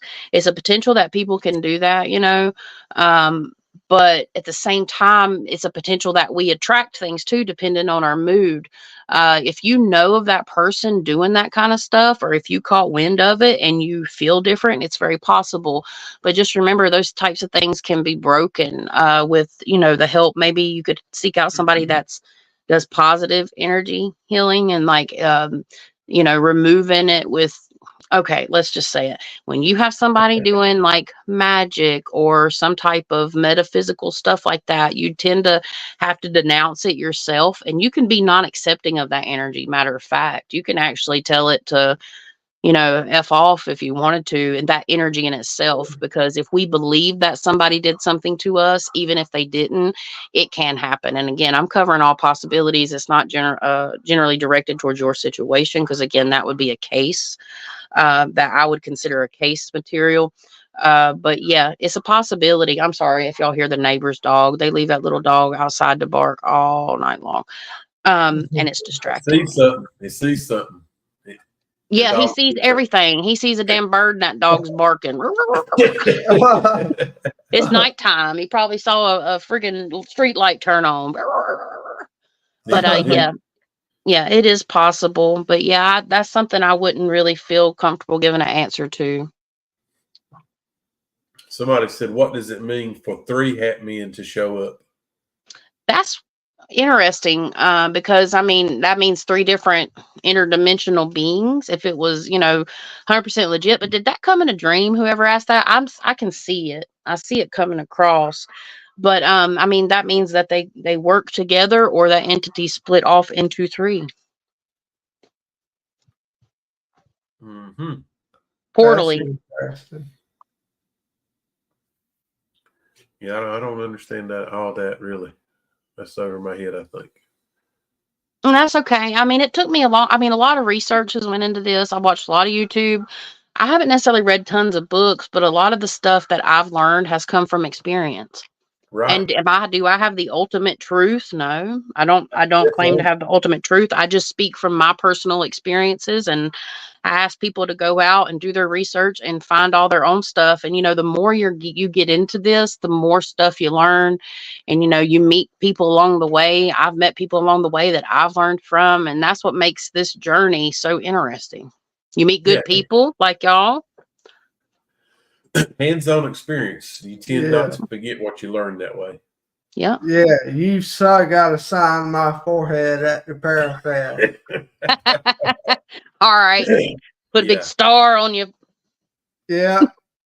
Yeah, y'all won't miss my tent. My tent's black. So if anybody in the chat or anybody watching this or when y'all come, my tent is black and it's going to be like cut in half, not like a hot dog, but hamburger fold, okay, like school. And Right. it's going to be cut in half and my jewelry's going to be up front and you're going to see my banner. Hopefully, if I can get it ever done, it's going to happen tonight. You'll see my banner and my big fat head on the moon. So if you know my face, you won't miss me. It's going to be like, If he knows anything about the books. Riley was questioning what type is. You said tent, so I guess all the vendors and stuff. Everybody will be outside. There's not enough room inside the Trevette Clinic. It's tiny. I don't know. They really haven't gave us that much information. And I was We told have what none. I read said they said a table. I said, yeah, I booked it, but I booked for a 10 by 10 space. And I was assuming they said we have to bring our own stuff. So Yeah, generally that should be outside. I agree. And have you ever been to the Trevette Clinic? Nope. And I hadn't looked up any information about it either. But it's very small. So I just Okay. looked. I just looked a little while ago, just looking on the Trevette Clinic's Facebook page, and just to see if they had updated anything. And we're talking about the Parafest, and there's lots of speakers or guests that are going to be there. It's So going to be big. there's no way that many people will fit inside that house at one time. Okay. It's small. I mean, it's an older basement house with 2 stories. Okay, so it's really 3 floors, but it's small. There's no way a lot of people fit in that house. So I guess what I'm saying is, has to be outside. Yeah, I keep feeling like when I'm visualizing my tent space because I used to do events all the time. That was like my life before this, and I'm kind of getting back Yeah. into it, obviously, but in other ways. And I feel like Yeah. my tent's going to be sitting on grass. I don't Yeah. know. Is there a lot of grass out there? And Yeah. like okay, good, There is. There good. is. It's a really, really neat old place. It's awesome. And I'm not going to tell you nothing else about it. I want you to experience it. But it's there is a little girl that's there. And Okay. she does, so it's really cool. Yeah, I don't mind little tidbits of information like that. That don't bother me. And even if you were to tell me, I wouldn't be upset or nothing. I just try to, I did it because I want to go to the Trivet Clinic Center because that was going to be like, okay, coffee. I have 3 places I want to go. You can tell I'm excited. I have like 3 or 4 places I want to go. And that's one of them when I found out. And I think you guys are the ones that told me about that because I think that's how we started talking. Because I was like, where are places? I'm pretty sure it was y'all. Where are places in North Carolina to investigate? Because I can't find hardly nothing. Right. I can give you a whole 4 or 5 lists right now. He is continuously looking for places, but there's another guy, Jason Smith, with Only Phantoms. Only Phantoms. Only Phantoms paranormal team. And he sent Riley. He does a lot of, evidently, he does a lot of looking for places also. So he sent Riley a crazy long list of places. 1, 2, 3, 4. I got like 2, 4. He's got probably like six pages of places. Pages with like 50 locations on each page. That's awesome. Yeah, you've done your homework. And Yeah, I mean, I haven't looked super deep, but I've looked, and that's a lot. So, hell, most of the places I thought that were in North Carolina were like places you just go sit up in the yard, basically, and go search. I couldn't find much of anything because, you know, Stokes County don't really have anything except Madison Dry Goods Store, but that's actually in Rockingham County right next door. But they don't even allow people to do investigations there. And I get why, but that place is wild. You can go visit, but they changed management or ownership. You used to go upstairs and visit the museum. You can stay up there as long as you like. You can't like run a full investigation, but if you kind of want to go up there and video and like run your spirit box with the volume down and just look at it, they're not stopping you from doing any of that. And it's spooky. And that's the Madison Dry Goods? Yeah, Madison Dry Goods. Again, they might be doing investigations now, but I'm not sure. Third floor, there's something real creepy. We've talked to them a couple of times about going and never really got a straight up answer. We just decided next time we head that way, we're gonna swing in there. Yeah, we're gonna stop. So I mean, the worst they can tell us to do is leave. Yeah, and I mean, if y'all want to go to the graveyard and stuff, we can go, but we just need to go in one car. I'll take y'all. Like, I'll show you where it's at. You could probably find it, but what I'm saying is, if y'all come out this way, give me a holler, and we'll figure something out. I kind of, because if I go in there, I've lived up there before, and you know, if we just go in that graveyard and kind of get in there and get out within 10 minutes, even if we bring some flowers, like we're good. Might even have to take my rinkety dinkety car because I fit in with my car up there. Okay, my car's old. My car's getting older. So like if we go in there with a big flashy car and cameras and all kinds of stuff, they're gonna run us out. But if we go in there just easy, and I've been there several times, you know, you get 10 minutes and just sit there and pay your respects and go about your business, they'll leave you alone. Oh yeah, we can blend in pretty good. Yeah. We're good in the graveyards. Yeah, we can get our, what is it called? That stuff you put over your, when you go hunting, is a ghillie suit? Yeah. The ghillie suit. And all the camo. I'll even go back to how I used to be. I'll paint my face for this one. Yeah. I'll really blend in. Yep, and get the paint you put right here. Yeah. Dylan, I don't think Dylan's up here tonight, but Dylan's done a lot of, he's looked up a lot about Madison Dry Goods. He's done a lot of, he knows about all of it. I mean, he's really looked into it and wanted to go really bad. So yeah, we need to make that happen. Dylan's wife is expecting in the month of May. So okay. We're trying to go a few places before that gets before she cuts him off for a little while. It gets up there, it's time consuming, and you know, it is what it is. I get it. It's a lot, and it's a lot of fun, but there's so many places, and it takes time, and it takes money, and we could go every day. We could go somewhere every day, but like you said, the bills have to be paid, and it doesn't pay the bills right now. I'm not saying it won't never. That would be a pretty cool goal, kind of like yours. I mean, anything can be a profession, right? Now, but it needs to be a profession that pays the bills. We need to get y'all's videos edited.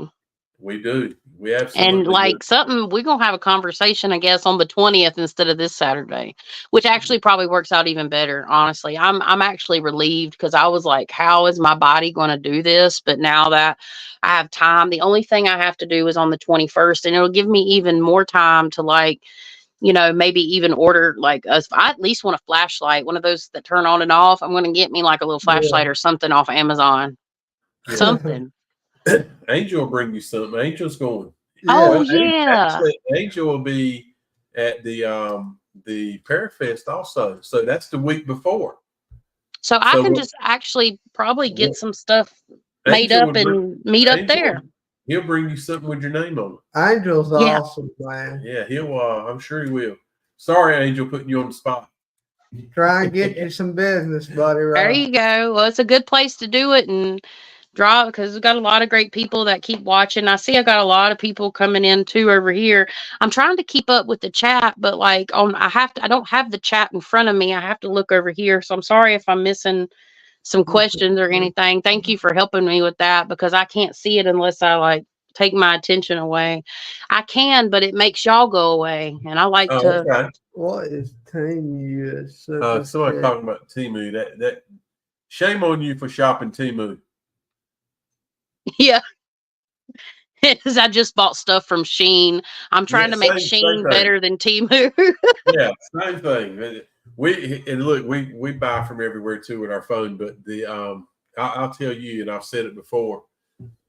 In the retail business, boutique, my wife has a boutique, and we've had one for 15 years.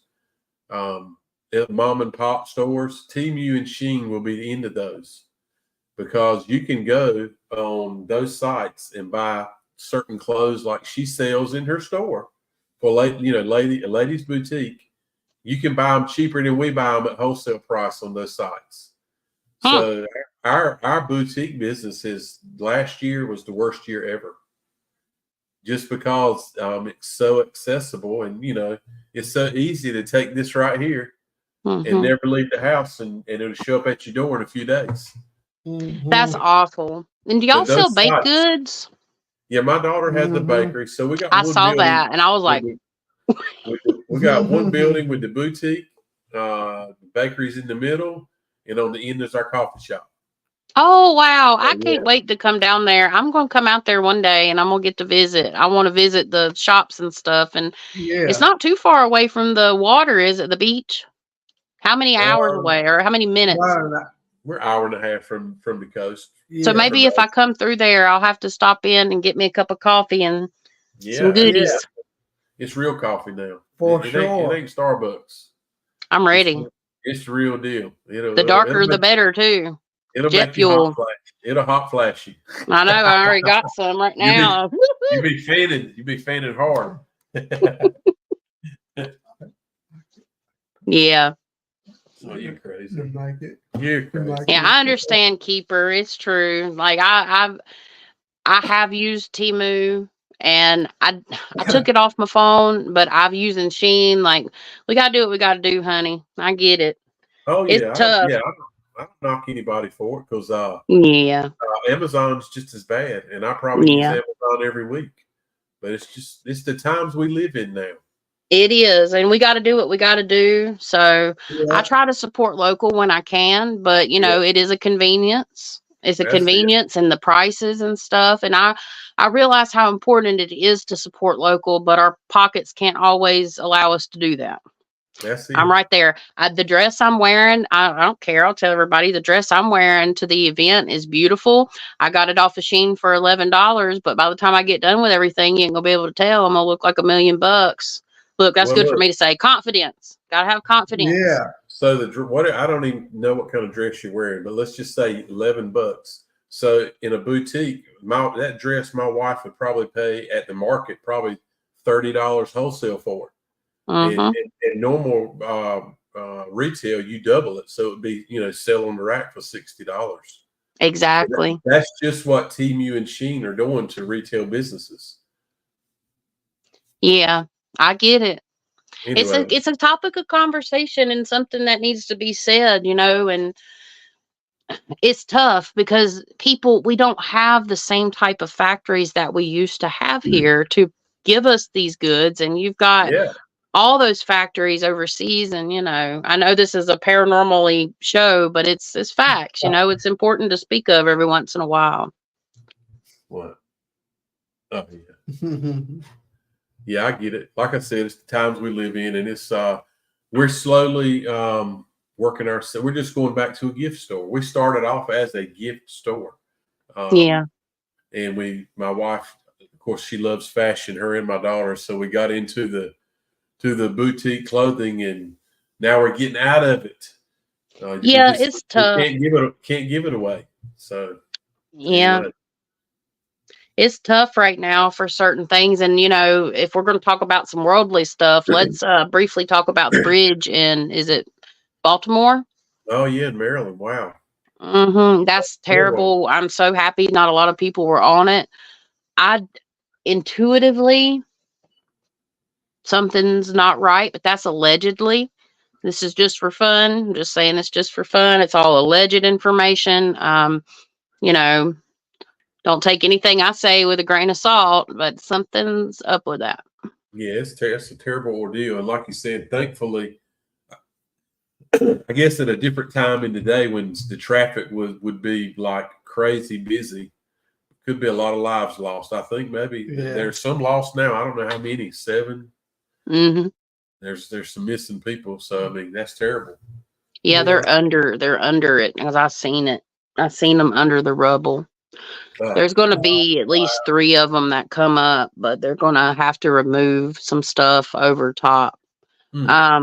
It's sad. It's really sad, and prayers for the family and stuff, but something's not right because, you know, Emily sent me the thing and I watched it, but I felt like crap and I was just waking up and I didn't really look into it till last night. And I watched like a 10-minute video, but just from what I've heard, it's all about the car parts, like that port. So cars, car parts, electronics. So the prices of these things that are already super high are getting ready to skyrocket. It's not going to be felt now, but you know, a bridge like that takes like the last bridge. And I mean, our technology is new, but the last bridge took 5 to 7 years to complete.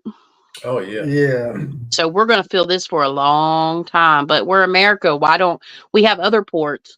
Why couldn't they get another port ready for that? It's just really interesting. Yeah. Yeah, I don't think it was all an accident. The barge or the ship full of containers that run into it, I'm pretty sure it wasn't American, if I had to guess. Yeah. It was probably a load of Temu and Sheen stuff. Bless their heart. From China. If I don't get my Sheen before this event, I'm going to raise, you know what. And Chasity. Yes, sir. I'm pretty stoked. This coming Tuesday, I'm getting my last tattoo finished. Uh-oh. Oh, nice. It's the angel of death sitting over a graveyard. Very cool. I was looking back. Yeah. Oh, that's awesome. That is so cool. I love it. My fiance has a Reaper on his forearm. So we like stuff like that too. I got a Reaper right here. Nice. Here, I'm going to make it bigger so I can see it better. He's been working on this sleeve for a while. He's got one side just about done. Yeah. That looks awesome. I like it. And you know how have you ever seen Supernatural, like the TV series? You know what? Everybody in the chat, go ahead and get your stones ready because I tried to watch it and I couldn't get into it, but I know about it. Okay, I'm ducking. But anyway, there's a I don't know what you would label her up there, but evidently it's God's sister. And anyways, her name's Amara, and she cast a sickness over the world called the darkness. And it's like if you breathe in this black fog and all that, you'll start getting these whelps, these lines popping out all over your body, all up your arms, legs, your side of your neck, and everywhere. And it looks like that right there on my forearm. Yeah. Oh, wow. So he doesn't like Supernatural much. Can you see the picture? Yeah. I see it. That's Sam and Dean. That's Sam and Dean whooping his ass. Yeah. That is so cool. And we're standing right beside their daggone car. Yeah. That is really cool. That's crazy though. That's literally, it took me a second to see like who it was because I was looking, but yeah, that's awesome. Yeah. So yeah, I can't we wait. went to I keep Charlotte thinking about it. during the summer. Totally agree with the ideas of who knows about bridge? That the bridge talk is not. I expect in the next month or so you'll really find out or hear a lot more about what may have really happened with that barge. Yeah. It is either way. It's a tragic accident. But at the same time, you just in the world we live in, you just feel like something else is going to come out of this. Yeah. It's crazy. It's crazy that, and this last year and the year before, it was the food plants, how they're burning out all of different types of food plants just randomly caught fire. Matter of fact, I received a text message alert, or like, you know how when you have an Amber Alert, right? Yeah. I received an alert approximately 2 years ago saying that evacuate immediately. It come across like that at like 6:30 in the morning. And I'm a night owl, and my fiance, we had literally had just been asleep for an hour or two at that point. It said, plant, how did it say it? It was fertilizer plant explosion imminent. Evacuate immediately within 1 mile radius. And it gave off the address. And I'm not within a mile, like as the crow flies. I'm like 2. But y'all, if y'all don't know, if y'all have never seen the Texas fertilizer plant explode, just go Google Texas fertilizer plant explosion, and you'll see how fast that place went up. Oh yeah. And we had here probably, I don't know, it was twice as much fertilizer. Was it magnesium? No, I can't remember right now off the top of my head. Whatever it was, I did a whole thing on it. It would have been big. It'd have been more than a mile. They had to evacuate out. So we literally hauled tail. Had to leave my cat. I had to leave my turtle. Like, we thought we were going to die. Oh, Fertilizer plants and food processing plants, or food, that's kind of what's been kind of happening lately. And it's just really weird. I don't know what, the health regulators have been dropping the ball, I guess. Yeah. Yeah, I'm looking at a picture of it now. It's amazing. That's crazy. Yeah. Yeah, I used to have a little update thing on my channel, but I took it down. The views are just the views are just growing at the later on we get talking. Oh yeah. Nice. The people watching, joining are just growing. Good. I mean, I probably just jinxed it, but still. Well, thank y'all for being here. So have you done anything exciting lately? Yeah. As far as you done any cool readings, or I'm not asking to be personal and talk about anybody. Anything stand out to you that you've done? I did my first lunar phase reading where I look into somebody's lunar phases and give them like their free horoscope. I did my first live with Lights at Midnight. So I've only been live individually by myself one time on TikTok for 30 minutes. I did my first individual live Saturday on the Luminary Luna Beams, and I incorporated cards, and people really like that because I've often thought about doing more card videos like I used to, or maybe doing lives like that, and people really liked it. So I'll probably do more because I considered starting another channel for that. And then I did my first live with Lights at Midnight the next day, and now I'm going live with you guys, and I've done some cool things. I don't know. I've worked a lot. I've been getting a lot more services. I don't know. I'm cool. I don't know. You're busy. What have y'all done cool besides this past weekend? Any cool stuff? No, work on my part. Planning and other than the Granger thing, we haven't done any investigations. We've been to Granger last weekend. We've been there twice. Just planning other places to go. Trying to get ready for the Parafest. So trying to figure out what we need to do there. And we're going to this weekend. We'll be going to a home. We got a home call. We're going to a home. One of our followers is purchasing his family home. His mom, she didn't die there, but two of his relatives, two of his family members died there, and he's purchasing the home for his son to move in. Okay. And he wants us to go and check it out and cleanse it. Perfect. So we're going to do that this weekend. Yeah, that's awesome. Yeah, that's about what I think that's all that place is going to need. Just by listening to you talk about it and stuff intuitively. You might get some, if you were to take equipment, unless you're just going to go cleanse it, which I don't know your process, but if you were to take equipment, you might get some electronical interferences or cat balls activity from stuck energy. And there might be something hanging around there, but I don't think there's anything super bad off the top of my head, not without having any time to look into it. So a clearing should do good by that place. I wish Brad was up here tonight. I don't know if he is, but he was telling us a story the other day that it made me think of you. He was asking us questions. I asked him, has he ever experienced anything? Because he's very interested in the paranormal. Yeah. He's kind of like I was. He doesn't believe it.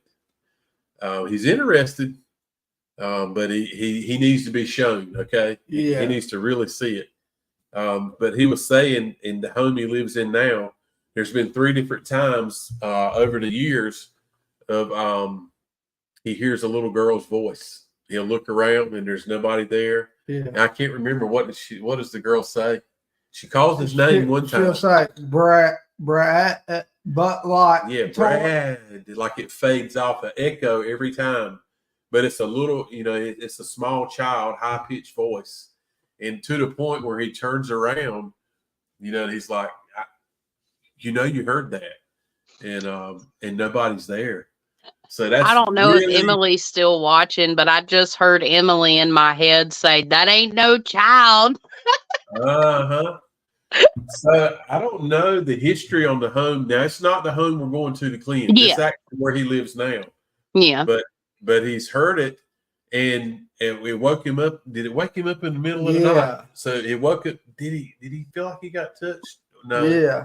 I can't remember if he said he felt like he got touched. I can't remember. I think it woke him up in the middle of the night, and he sits up and he's he hears his name called, and it's always like an echo on the end of it. It's not like Brad. It's like Brad. It's got an echo. Yeah. Bless his heart. I don't know why, as you're telling me that, I'm totally taking it all in, but I'm hearing a train.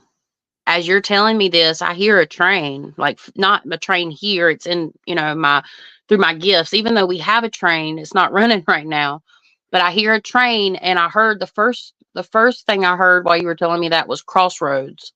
And it's like I'm laying in bed and I can hear a train coming. Ding, ding, ding, ding, ding. Well, that's funny you say that. So there's a train. I know his hair standing up on his arms. Do you know what happened to Riley in 2014? Okay. That's so weird that you say that.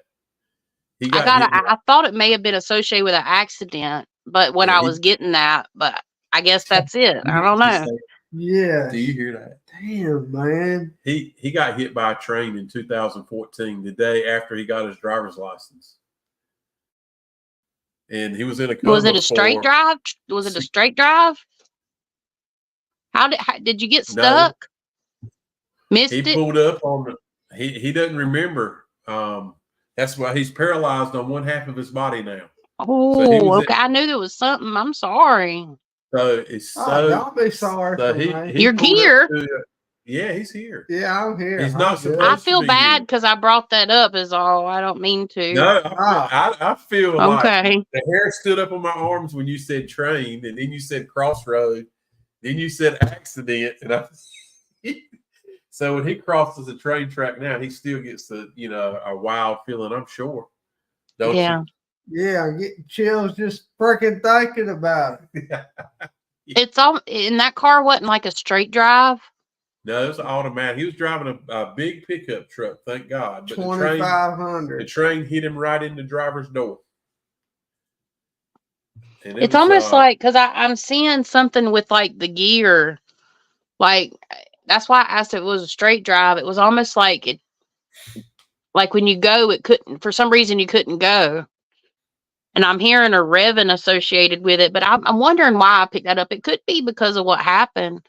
But that's what I was, as you were telling me about that little girl, it's kind of weird because if it is about you, Riley, and you're talking to me about the little girl that's calling that guy's name, how long have y'all known that guy? We've known him from, I don't know, maybe personally known him for 6 months, maybe, but we've known him. Okay, so We've known somebody him part of the knew. group for a while. Yeah, we've not known Brad that He's long. been part of the group for 4 years. I don't know if it's been that long, but anyway, or as long as we've had a page. Yeah.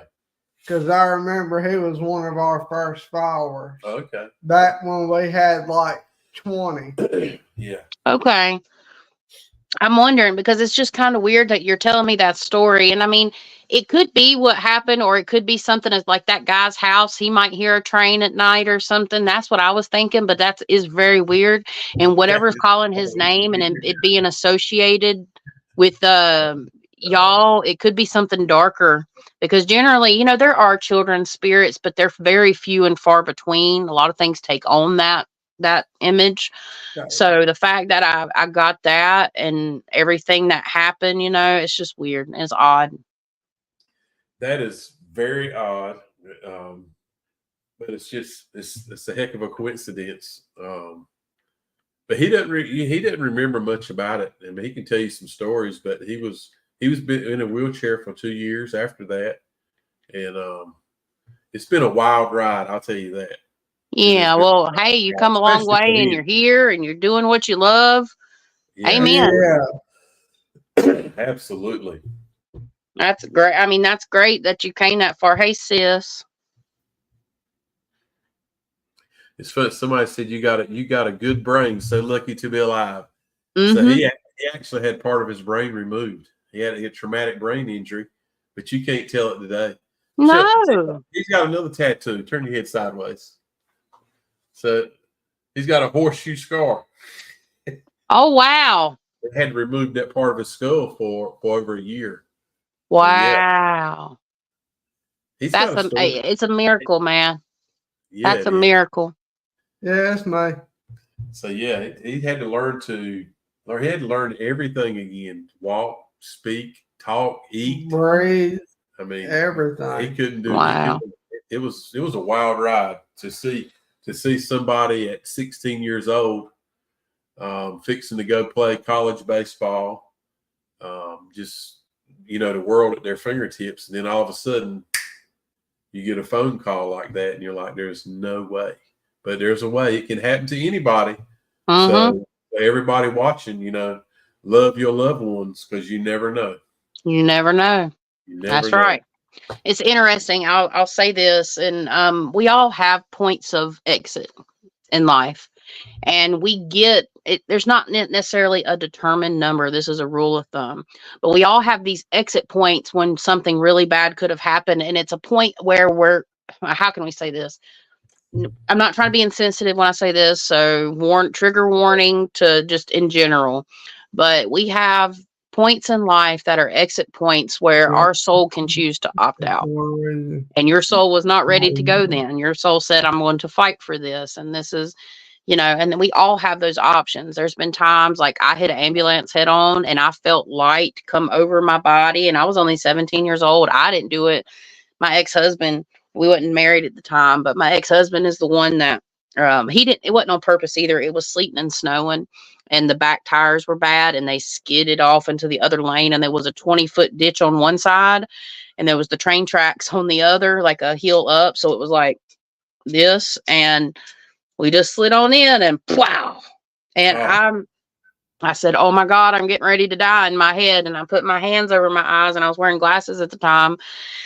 And we hit, but before we hit, I felt like this shield of energy go over my body. It was lit, and I even hear it. It's like I didn't hear it then. It's almost like I hear it now. It's like a shield. It's like, zoom, and it went over my body like a layer of energy that thick. And when we hit, The only thing that happened is I had a little thing on my nose from the glasses where the bear bags come out. The dash come in and hit my left knee. And then I still have a little bit of scar tissue around my hip area where the seatbelt was. And that's it. That's all. And me and my ex-husband had similar injuries. It was his right knee. He had some cuts. He was real skinny. He could climb out the window, and I had to open the door. Even at that age, it wasn't that I was big. It's just my door wasn't, or my window wasn't busted. His was. He was skinny enough to get through it. Right. And mine, I had to open my door. I remember the smells. It's terrifying, and you don't remember. It took me years to figure out where it actually happened. It knocked the sense out of me. I'm sure it did. Yeah, we all have these exit points in life, and it just depends on, a lot of your soul contracts. We have soul contracts, and I think I saw somebody ask before, what was it? Why do people stay here? Well, there's multiple reasons of why people stay, and it can be free will. If your soul's already, and there's things that we don't know that we've agreed to before we come here, in my personal belief, when we're sent back. And these exit points, it's an unspoken thing between you and the spirit world that you have a higher self. And when it's your time, it's your time. And some people have, everybody has free will, and some people choose to stay. And then some people can't get through the fear. The whole reason that you have paranormal stuff is because of it's lower vibrational feelings and actions and fear and all kinds of stuff. But, I'm just going to put this out here. Everybody has their own personal beliefs. Okay. I don't believe that we're going to be sent to a lake of fire for all eternity for committing a sin that we didn't ask for forgiveness from. And that's just my personal opinion. I believe in a lot of things. I've seen Jesus and stuff like that, but from my opinion, we have a loving higher dimension. And if anything, we have to ask for forgiveness from the people that we hurt and ask for forgiveness from ourselves. And we also have to, I think people say worship. I think it's about giving gratitude for the gift of life and breathing. I think that's just the words that I use, and it's not trying to debate or do anything. I'm just expressing, how I feel about things. You have to be thankful. You have Yeah. to come to a point in your life where every day, every moment your eyes are open, there's somebody else who didn't plan to die. They didn't get the opportunity to open their eyes or take a breath. So I feel like you need to be thankful for every moment, especially every morning. I try to do it more often since his accident. His accident taught me a lot about myself. Yeah. When you think you're on top of the world and you got it all figured out, and then all of a sudden you realize really quickly you're not even close to having it figured out. Yeah. So be thankful for every moment, every morning, every moment. When you open those eyes and you take that breath in, there's somebody else the night before who went to sleep who was planning to do the same thing the next day and didn't. So that's a blessing in itself already. Yeah. Yeah. Life is beautiful. It's really about perception and what you make of it. And your perception, that's again, I use that word a lot. It was one of the most important things that spirits ever said to me was perception, and that colors are more important than I really realized on the other side. And that is true. Our perception here really creates our reality, because you can have two siblings that are two twins that go through the same stuff in life, but one of them has a shit perception and the other one has a great positive perception, and you'll see who gets where faster. Your perception is everything. Gratitude, gratitude is one of the most important things. Just being thankful for the opportunities and stuff like that. It goes a long way. Positive mindset. Try to stay out of the stress and the worry. I mean, this is spiritual stuff too. If you stay stuck in that, the scarcity mentality, you will never move forward, or your brain, people get comfortable there. And sometimes we're meant to go through those things. We're always meant to go through everything. Again, life for me, they say we steer the steering wheel of our life with free will. No, we control the gas or the brakes, period. Yeah. Life's going to go. It's going to turn and go. We're just controlling the gas and brakes as it turns. So we have choices, definitely. A lot of times we feel like we don't have a choice, but there's a choice. There's a choice. Absolutely. Yeah, I'm going to look through a couple of these messages here, guys. Again, I apologize. I can't see them. I'm just going to slide through them. I'm looking to you. Yeah, he's definitely, Riley is definitely a fighter for sure. He's fought the fight for sure. It's been a long, and he's still every day.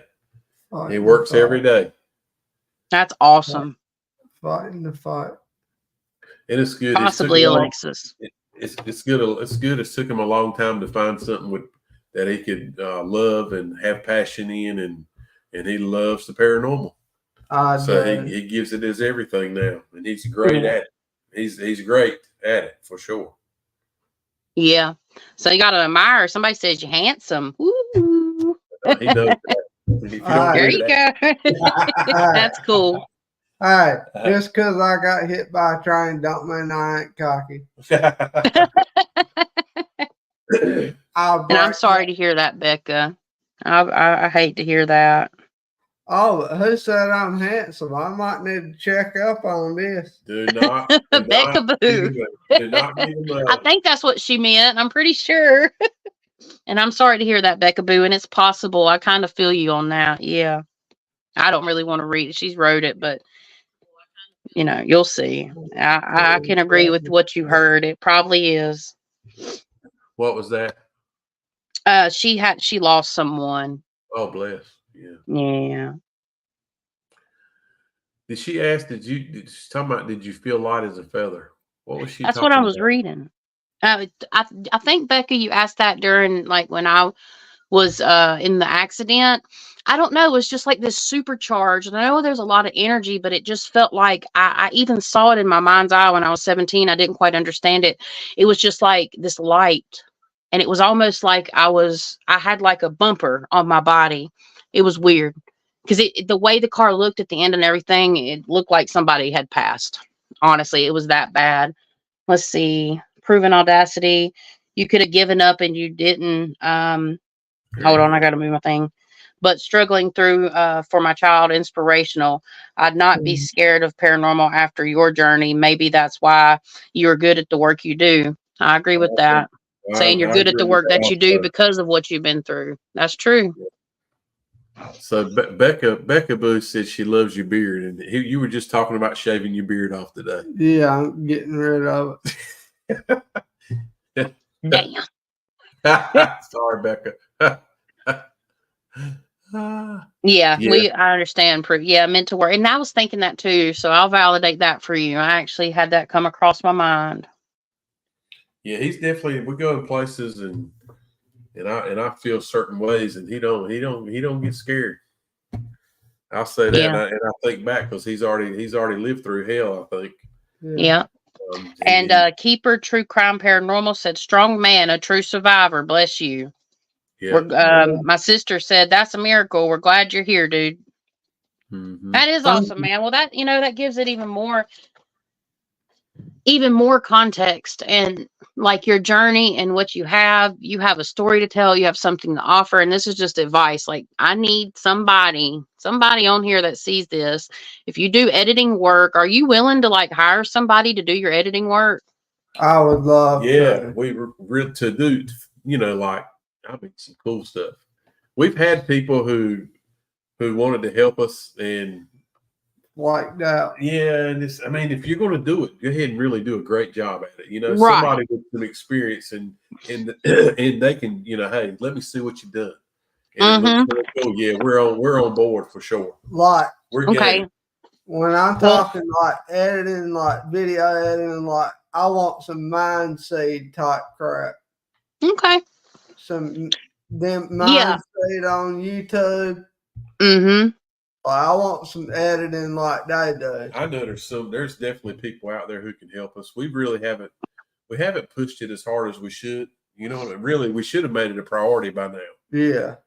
Well, the cool thing is you've got all this footage, and now you can go through it and figure out what you want to do first. You can build a story, and it's something, maybe we can talk about off live, that I could give you some of my plethora of knowledge on just random facts. I have dumb facts in my head and sometimes helpful facts. So maybe I can help y'all plan out and arrange something. I'm a planner. I plan things. You can ask some of the people in the chat. They know me. I know a little bit something about everything, but I'm not necessarily a master at anything. Hey, that's us. You and me both have that gift. I'm really good with dumb facts and dumb thoughts. I do. Like, did you know? I do dumb stuff all the time. We do. We all do. We all do. You just do a few more than most. Yeah, I know. I'm really good at it. Oh man. Becca said, "No, don't. She loves the beard." Sounds like Becca might need to message me. Put out the call, boy. Yeah. That's cute. But yeah, let's see, it's 10:30 or 10:15 already. Yeah, it is. Yeah. Time got away from us tonight, didn't it? Yeah, I know. I can't believe it's been that long. It's been 2 hours already. Oh my God. That's what happens. We're having good old chat here. Yeah, that's a good time. Yeah, Zach came on at 10 o'clock. No, he'll be all right. Yeah, he'll be all right. Him and Aaron are in there probably chucking on. This guy loves Zach Bagans. Oh, Lord. Most paranormal people hate him.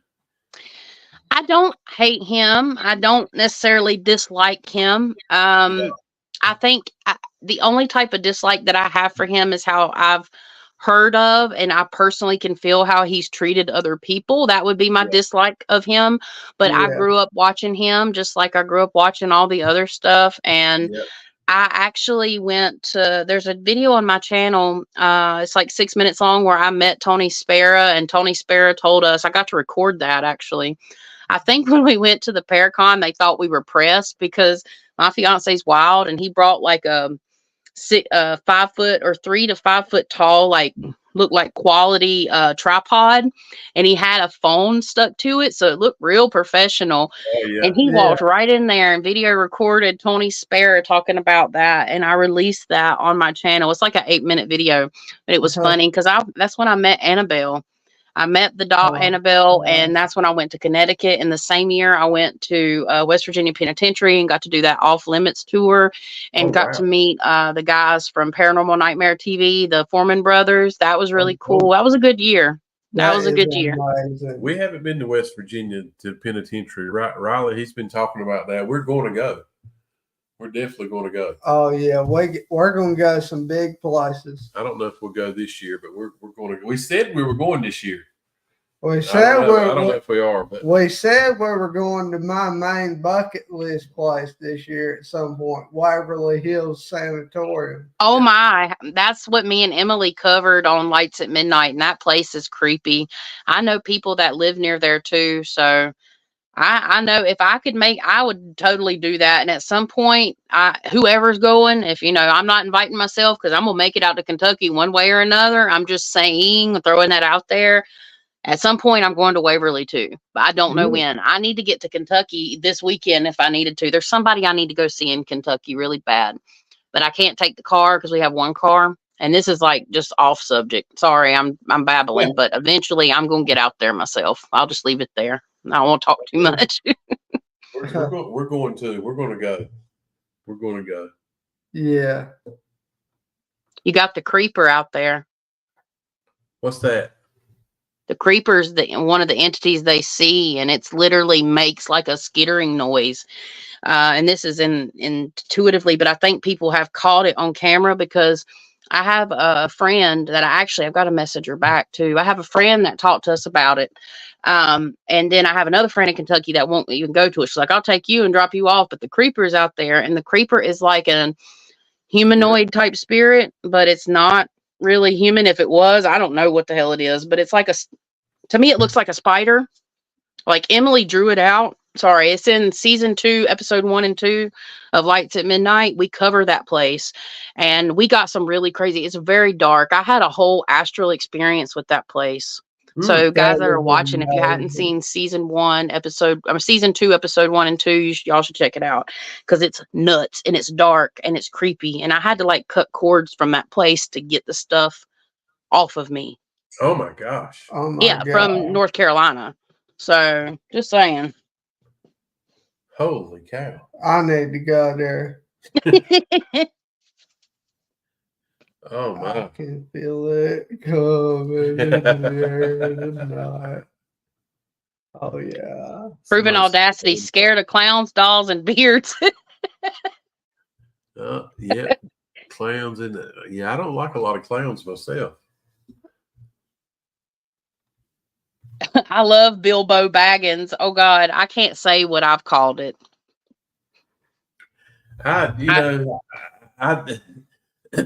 The thing about him that gets me is that we've done enough of it now that I know when it's bull crap he's putting up.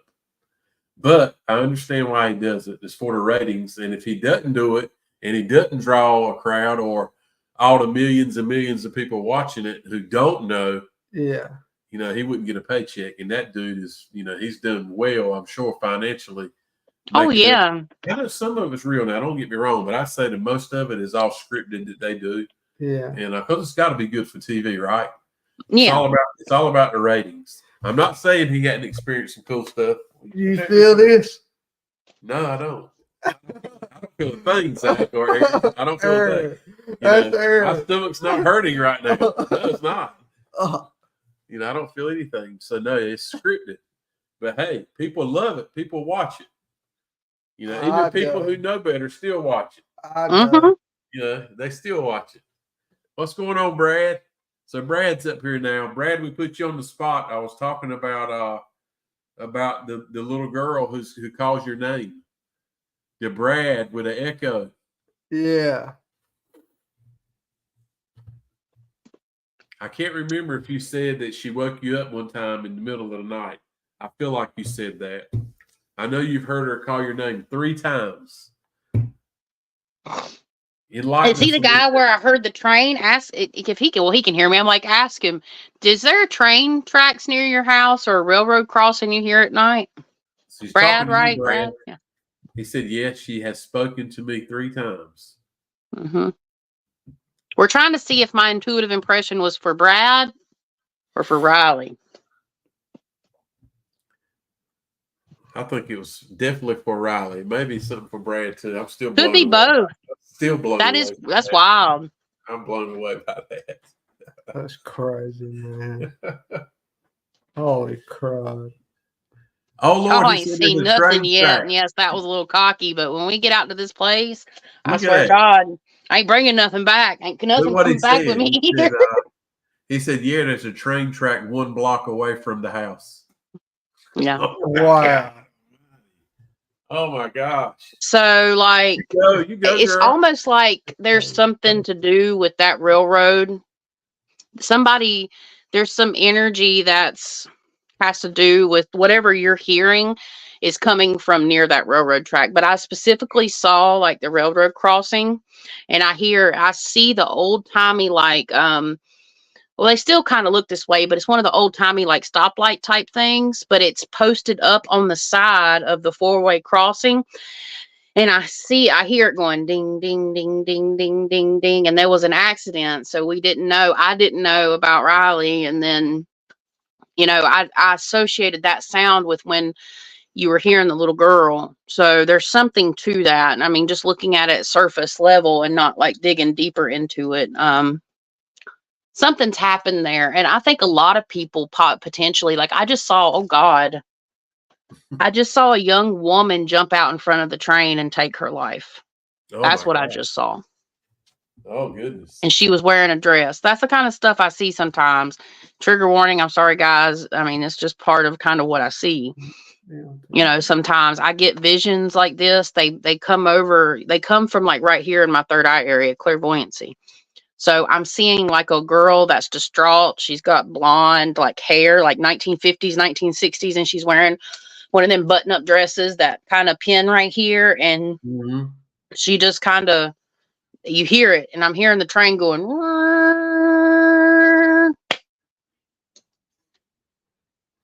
Yeah, she said, Brad has a proven audacity. Said Brad has a gift. I think he does too. He actually went with us this weekend. He's the one I was telling you. He wants to know more about the paranormal field, of course, and spirits. he wants to. He's kind of like me. I didn't believe, but I did when I actually started experiencing things. So that'll change you. So we were hoping this weekend to give him some proof, but it really didn't. It wasn't enough to. Yeah, it just wasn't enough. But I think he understands. Somebody said Riley is open to spirit. Yeah, I think I agree. Definitely open to spirit. Hey, me? Oh, you're open to spirit energy for sure. Yeah, absolutely. God, technically we all are, but you have more.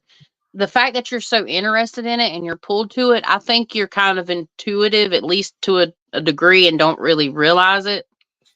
I think that's going to come out. And look, I'm guilty of this. Like people that know me, hanging around me or being my friend or whatever, just chatting, generally they become more open to the ideas. And even though you already are, but they generally become a little bit more intuitive themselves. It's my family, my friends, and it's not anything I try to do. It's just something that happens. And I'm not trying to say I'm special or nothing like that. It's what facts is what has happened. So we'll see what happens. It's going to be very interesting. The 20th of April, and the guys that are coming in 20th of April, we're going to be doing a ghost hunt together. Yep. Yes, so Brad's going with us. Oh, cool. Yeah. So we get to meet Brad.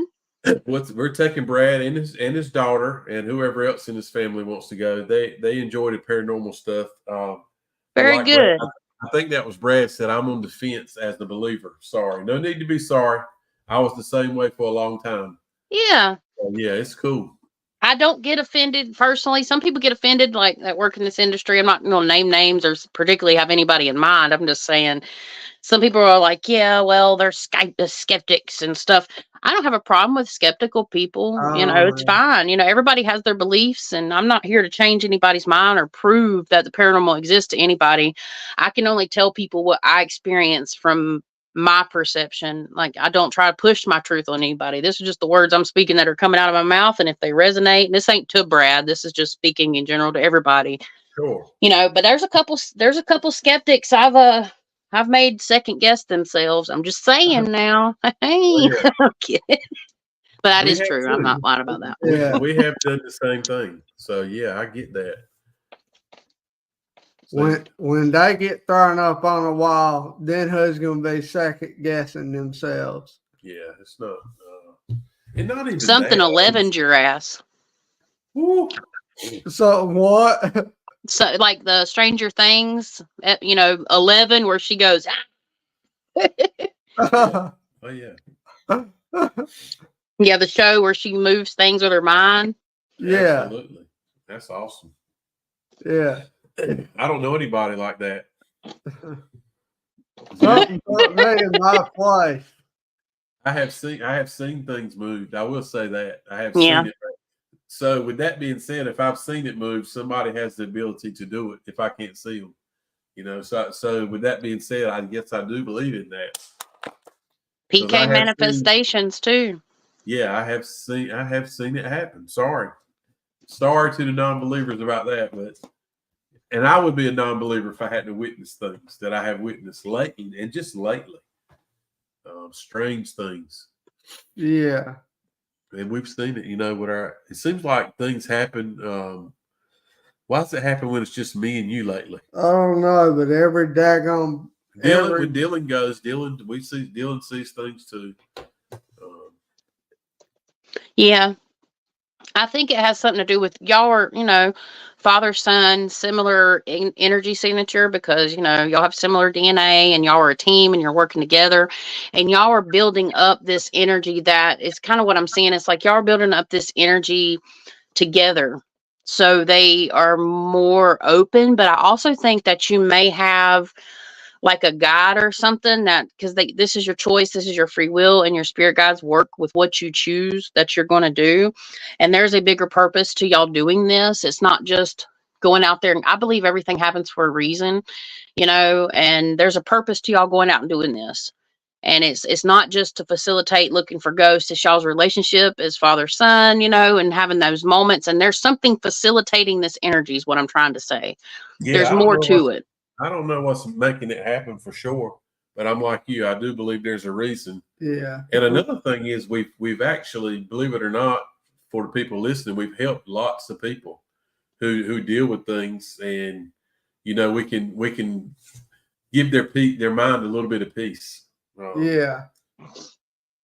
Yeah. And you have a team. We all have spirit guides, and y'all are doing this collectively together.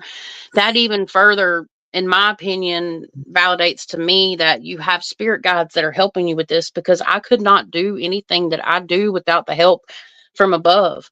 Just to keep it simple, from divine beings. I couldn't get any of this. I don't particularly do anything except I'm the mediator, right? And I get things and I say what I see, but I 100% rely on, benevolent beings to give me this information. Yes, ma'am. There's no way that I could help people the way that I do and get the information that I do. I'm meant to do this.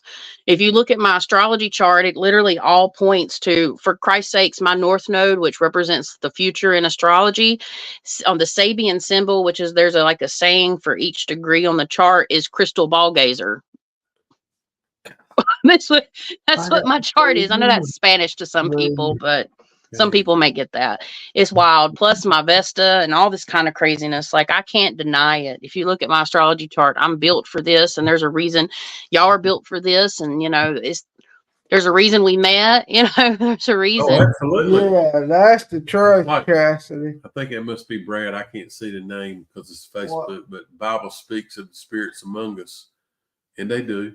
So I know they're here, but whether or not we can interact with them, I want to experience it. And I something else I've learned in the last year or so is opening up your mind where you can. Yeah, you got really hear. I mean, it's so easy, like you said. Look, I don't know how you said it, Chasity, but put up a wall. You can put up a wall. I'm hearing things. No, I'm not. Move on. Yeah. Or take a second and listen. That veil. Yeah, I mean, well, there's a veil for sure. There's a veil. Biblically speaking, and this is something that resonates with me firmly, is Jesus was the OG demon slayer in the Bible. He was the one that handled the spirits, but they don't really talk. I mean, they do, but they don't really talk about spirits in a way of how we perceive them. And personally, I mean, not to offend anybody, I just think that some things have either been taken, like books and stuff, like they've taken some stuff out, or we've just in general, like, let's just say a possibility. I'm not saying this is really it. This is just theoretical. What if we as a species, since our thoughts and stuff can manifest PK manifestations, what if we created it all together? What if we created all of this? And, now it's just happening because we have the ability to create. We are creators, so I don't know. Things were different, but I can say that times that have got sticky with things that are really dark that I've talked about here, shared with y'all, Jesus' name is very powerful against very dark things. And I cannot deny that, because my first astral projection, honestly, was when I got saved when I was 12 years old, and I didn't even know what it was. I was not asleep, and I've told this story several times, but I was not asleep, and I saw this oval door, and I flew through it, and I was awake. Like, I had my eyes closed and I was awake, and all of a sudden I was back in my cabin at church camp, and there was a light on, which there wasn't before. It was like I opened my eyes in the spirit for the first time, and I started setting up, and my body did it on its own. Like, how can I do this? Like this, and my legs were right here. Like, you can't, even at 12, I about couldn't do that. But I was light as a feather, and I looked over there, and there was a big ball of glowing light, and a man that looked like the biblical Jesus. He didn't have blonde hair and blue eyes. He was dark skinned, dark hair, dark eyes. But there was a man that looked like Jesus under that ball. It took me 20 years to realize, like, what that actually meant. And now, long story short, I know I opened my eyes in that astral projection, and it was dark, and I closed my eyes again, and I was back in that vision. But I can access that vision, and I can be in that room. And it's so hard to explain for people that may not experience things like this. So you just have to trust me on this. I can go back to that vision in my mind, like right now, and feel it beside of me. You have people that work with energy with their hands and stuff, like energy healers and stuff like that. And, You can clear spaces like that. There's people with those types of gifts that were given by the divine. And I think that's very well expressed in the Bible as well. There's people that are given gifts through what people would consider to be the Holy Ghost, and stuff like that. And it's the fire. And, it's so interesting. Talk about being baptized in fire. Well, light and fire and stuff like that. But I think it's been corrupted if we're going to talk about it from a Bible perspective, because you also say, like some Satanists say, like, Baphomet, baptized by the holy flame. Well, baptizing by water and baptizing by the Holy Spirit are two different things. You can get both, but until you catch that fire, if you're into that, that's your path of the Holy Spirit, that's where you get your discernment, right? So, and I don't disagree with that. It's just for me, just another perception. Like, there is power in light, and I saw that light emanating from a man, and looking at this phone, I can't even see this phone as clear as I could see right there, and that has never happened again. But it's wild. Yes, it is. And wild. I know I went off on a tangent, but no, I get it. And that's I mean, well, if that's what you're seeing and that's how you're feeling, yeah, that's the deal. Yeah. Thank you, Rango. I appreciate that.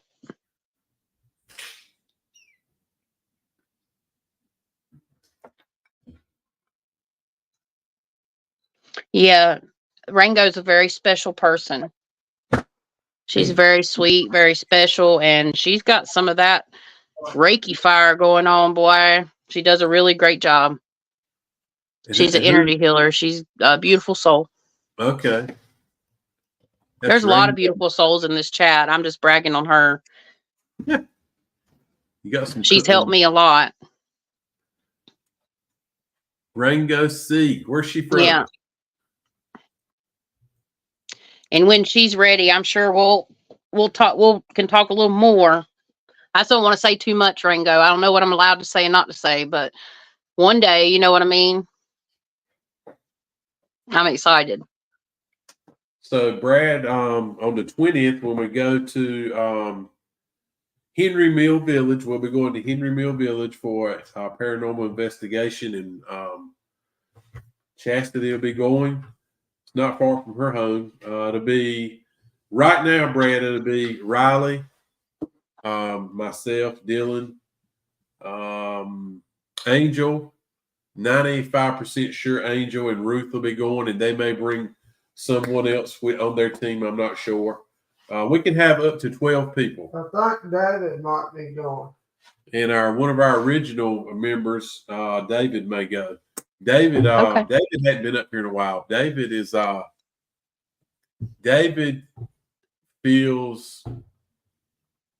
sees things, man. Sometimes I feel funny about talking about it because I'm so used to being around people who I can tell they're so skeptical they think we're crazy now. Yeah. We have so many doubters, I'll say it at that. But David, the last time we were in the Hell House in Kinston, David was on the floor crying. Yeah. He was getting it. He asked for it and he got it. You know what I mean? Kind of like Halo did Saturday night. David had started. He started riding bulls, so he hadn't been with us in a long time. So David is a character. I'd like to see David come back because David is a great talker to the paranormal side. Yes, he is. So I'll give him that. But yeah, Brad, we can have up to 12 people. We probably will not have 12 people.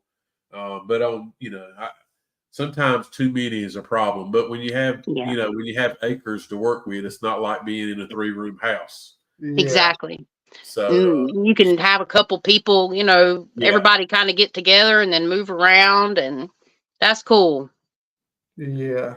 That's awesome. I'm excited. I didn't know there could be up to 12 people. I'm excited to meet everybody. All I really want to do, honestly, is just, meet cool people, help people.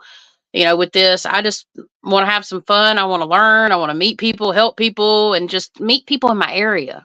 Because I have tons of friends and I have beautiful people that, like I said, are on this live right now that are in my life. And, I would love to see them. And one day I hope I can, most people, but like having people in my community or at least in my area is just amazing. So I'm very happy. I feel privileged and thank y'all. Yeah, we're excited about it. I hate to I get on a kick sometime. I can't wait for it to get here because time's going by so fast already. Yeah. So I try not to say that anymore. It's Wednesday now, and tomorrow it'll be Friday. Yeah. When it's really Thursday. You know what I'm saying? Yeah. Time's flying. It's just flying. And a day and a half it'll be Easter and the Easter bunny will be shitting Cadbury eggs. Yeah. Exactly. That's hilarious. Any more comments from anybody? I know somebody's you got to have a question for Chastity. Somebody does. I know, y'all. I know y'all got some. Don't ask me and Riley that because we're just a bunch of. Well, y'all might. Hey, you never know. They might have it. Yeah, ask them a question about them. Like I know some of y'all are here for me, and some of y'all are here for them. But if you have any questions for them, let them fly. Fire at it, yeah. Fire away.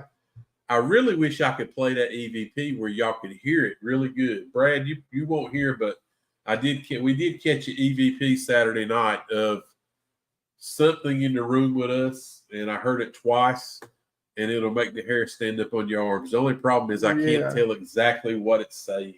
Yeah, look, it might just be my phone. If I pause this, if you play it again, I can try listening through my tablet, and I can mute my mic so it won't interfere. If you want to try and play it again.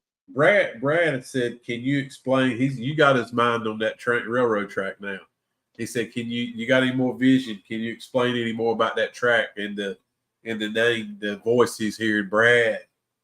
So I got echo. I got two impressions from the train track.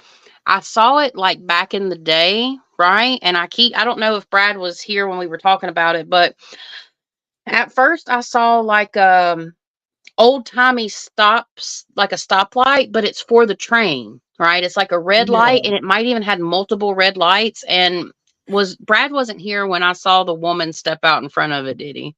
I don't think he was. I don't think so. I saw a woman in a dress from like the 1950s or the 1960s step out in front of it, and like she was super depressed, ended stuff, you know what I mean? But it's almost like it was on a little hill, almost like this railroad track was on a little hill. But then I also saw it like with like two tracks together, like a track and a track at an intersection in a four-way crossing. So I'm seeing it two different ways, and I don't know if that's because it used to look one way and the area where it's at may have grown a little bit, or they had to widen the road and it shifted. But I'm switching between time frames like pages in a book. Whatever it is, there's some type, I don't know why I heard the train, but then we started talking about Riley too, and like, cause I was hearing it while he was telling me about you hearing the little girl. So what I think it is really honestly is something associated with the land. It's something associated with the land and like memories and just, it could be like a random thought form type energy that's created through people that are very strong energy, or people that even have the ability to do PK manifestation or poltergeist manifestations. I'm also seeing I'm seeing hardwood floors and darker tone colors of a house. So he lives in LaGrange. LaGrange, he said in town. So LaGrange is a very small rural town. And really, the railroad track runs dead through the center of the town. Okay. I'm not sure. There may be 1,500 people. It's that small of a town. Yeah, it just seems like it's changed over the years, though. Even though it might be small to me, this is just the impression I'm getting from the time that the girl did that to the time now, present day. I don't think it looks the same. But for some reason, I feel like there's like a little hill. Like I don't know why. But then I see it like through an intersection, like you would drive through it, right? Like a little bit bigger of an intersection, right? And then I'm seeing one not so much of an intersection, like you're just going over, the road just goes over it. And I don't know why. But then I'm getting flashes of like darker tone wood or even like light color wood, but dark. I don't know why I'm getting it like black paint. I'm just saying what I'm hearing. Well, I don't know if that downtown, describes like your in floor or something. I don't know if town, that's. I'm not speaking for you, Brad, but I know in town because I've been to LaGrange a lot.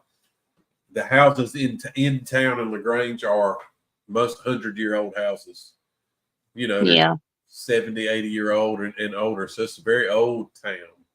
Yeah, I feel Old like they would be like a 2-story.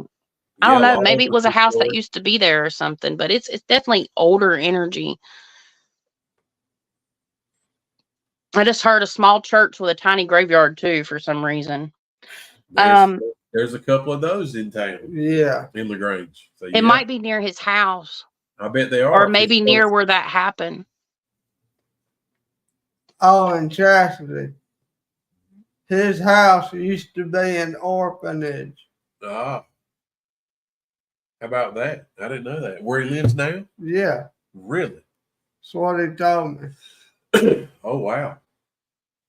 Brad and Tiffany Smith said, I have an old Heart of Pine hardwood floors, wide planks. House was built in 1901 to, I can't read the rest. It disappeared. 2-story.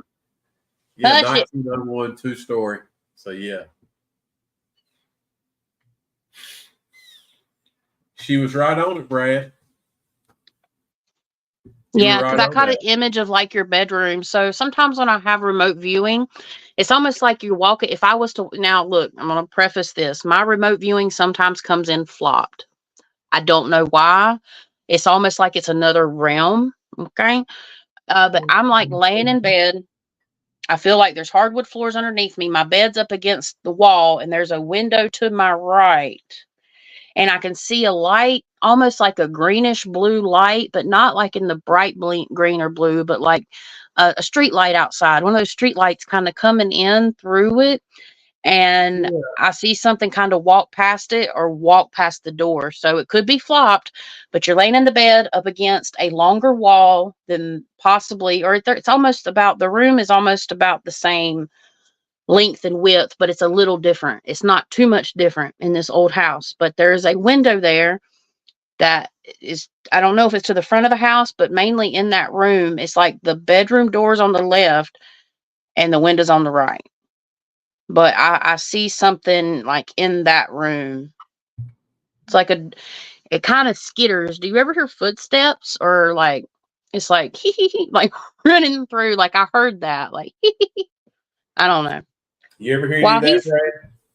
While he's doing that, I'm gonna look and see what are y'all, where are y'all going? Yeah, we're gonna go to the Henry River Mills, and if you want to go, Alexis, you could go with me. If not all 12 people go, I'll ask, although you're all here, but depending on how many people go, maybe, because it would be nice to have somebody to go with me. Like, I know y'all are going, but like somebody, like a friend or a family member. No, you don't have to go by yourself. You definitely can bring somebody. Okay. For sure. Yeah, man, I'm chill people. Do you see I explained the bedroom where she spoke to me. I'm about her. Yeah. He said, you explained the bedroom where she spoke to me. Street light outside. Church steeple top is visible. Dude. That's awesome, Chasity. Thank you. That's called remote viewing. I'm reviewing stuff remotely. That's great. Look, y'all bring out more of my countryside. My grandma was from North Wilkesboro. I got it going. Hand me that fan. Me and Riley. I know, right? I'm telling you. But yeah, I see it, and it's like, it's not a super tall shadow thing, but I see it, and it patters through the floor. And I would say this too is Brad, right? Sorry, because I'm channeling a little bit. I would say that you might have a little dog too, because I hear its feet. And I don't know if it's a little dog you have or a medium-sized dog. It doesn't sound like a big dog that goes. It's like tee tee tee tee tee tee tee tee tee. Yeah, I bet you do. Yeah, I hear it. It's like tee tee tee tee tee tee tee tee. And then that's the feet, like pattering of little dog paws on the floor. But also too, I'm wondering if that's the sound you're going to hear. I'm also seeing one of those kind of attics. At first, I saw the attic that has the hatch that drops down with the stairs. that fold over. But I almost feel like y'all have one of those rooms, or it's either an attic room or it's one of those rooms that are off to the side of a room that's like a storage, just like the little doors, you know. I know I make crazy faces, but I see that. But it's almost like I see all three, and I don't know why. I think it's Spirit's way of telling me like they're the attic, because I started tuning into that. You might have some old stuff up there in that attic that has some energy attached to it from either past relatives. There's a woman associated with something up there in that attic that's coming through like a sewing machine, or she was into sewing. There is some of her energy up in that attic. Ooh, I'm getting chest pain. Yeah, he said they have the hatch type ceiling door. Yeah. Uh-huh. Hold on. She passed away from a heart attack. Oh. Or she had congestive heart failure. She couldn't breathe. Whoever I'm channeling, because I'm getting dizzy. How long have y'all been in that home, Brad?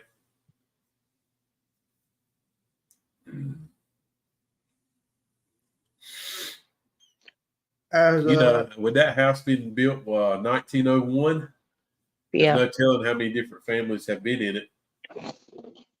Somebody, a spirit just told me that there's something up there in the attic in one of the floorboards from the past. I don't know if you found it, Brad, but there's something up there in the attic that has been hidden in the attic, like in one of those planks.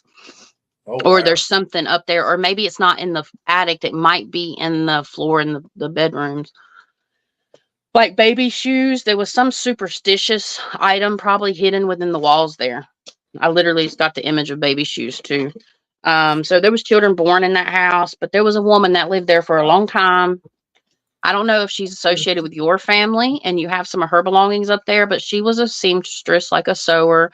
She might even, if you know, she may have done it at home, but she might have worked at a factory too, like as a seamstress. Like it reminds me of Haynes Dye and Finishing, like that. But at first, it's more like a home thing. But she did that at home.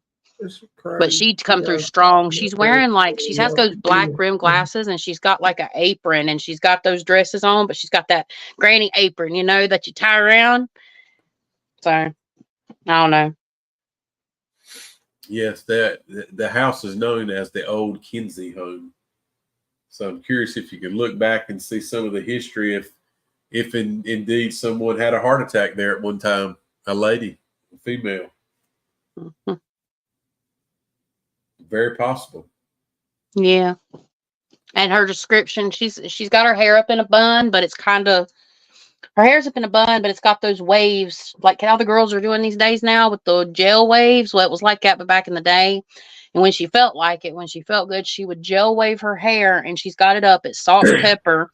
She's got a pointy nose. She's a little thicker woman, bigger bosoms, and she's got black trim glasses, and she's got an apron tied around her back.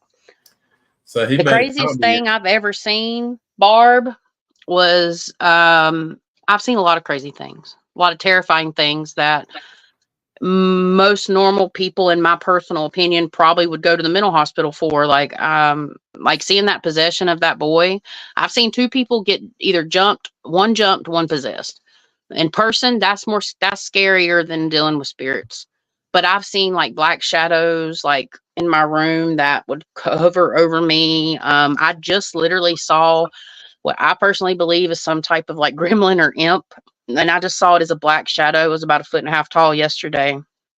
That was not good. Oh my.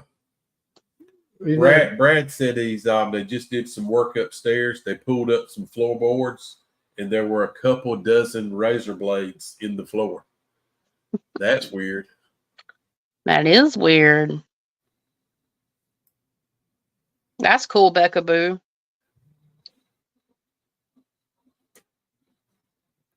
He said he joked to his wife about a woman who lives in their attic.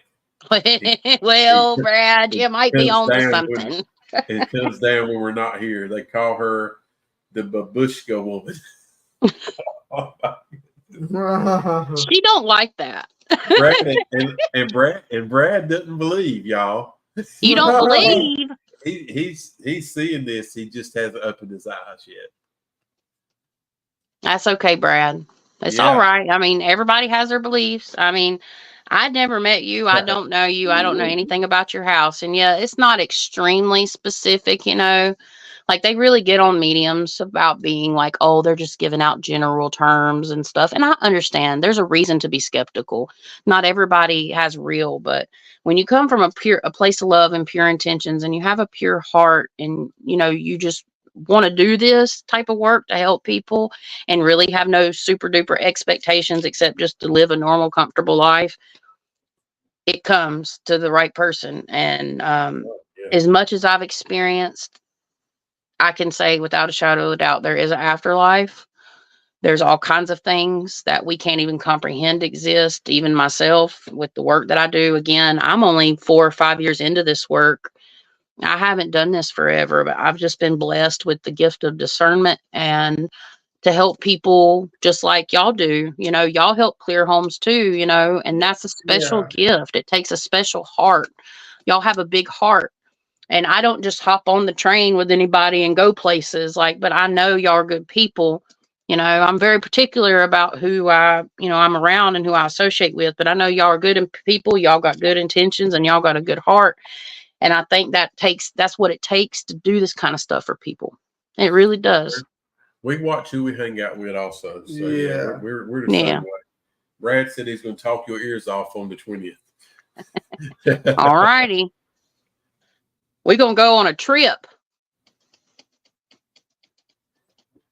Well, I'll tell you what, it's past my bedtime, y'all.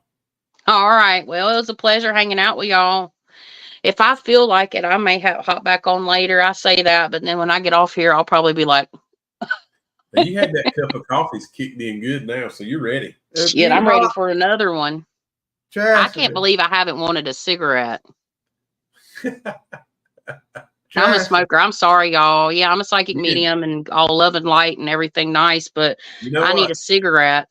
Speaking of that, because that was the one thing in the rules that I had to fill out on the paper for Henry for me is Riley smoked some too, and it says absolutely no smoking.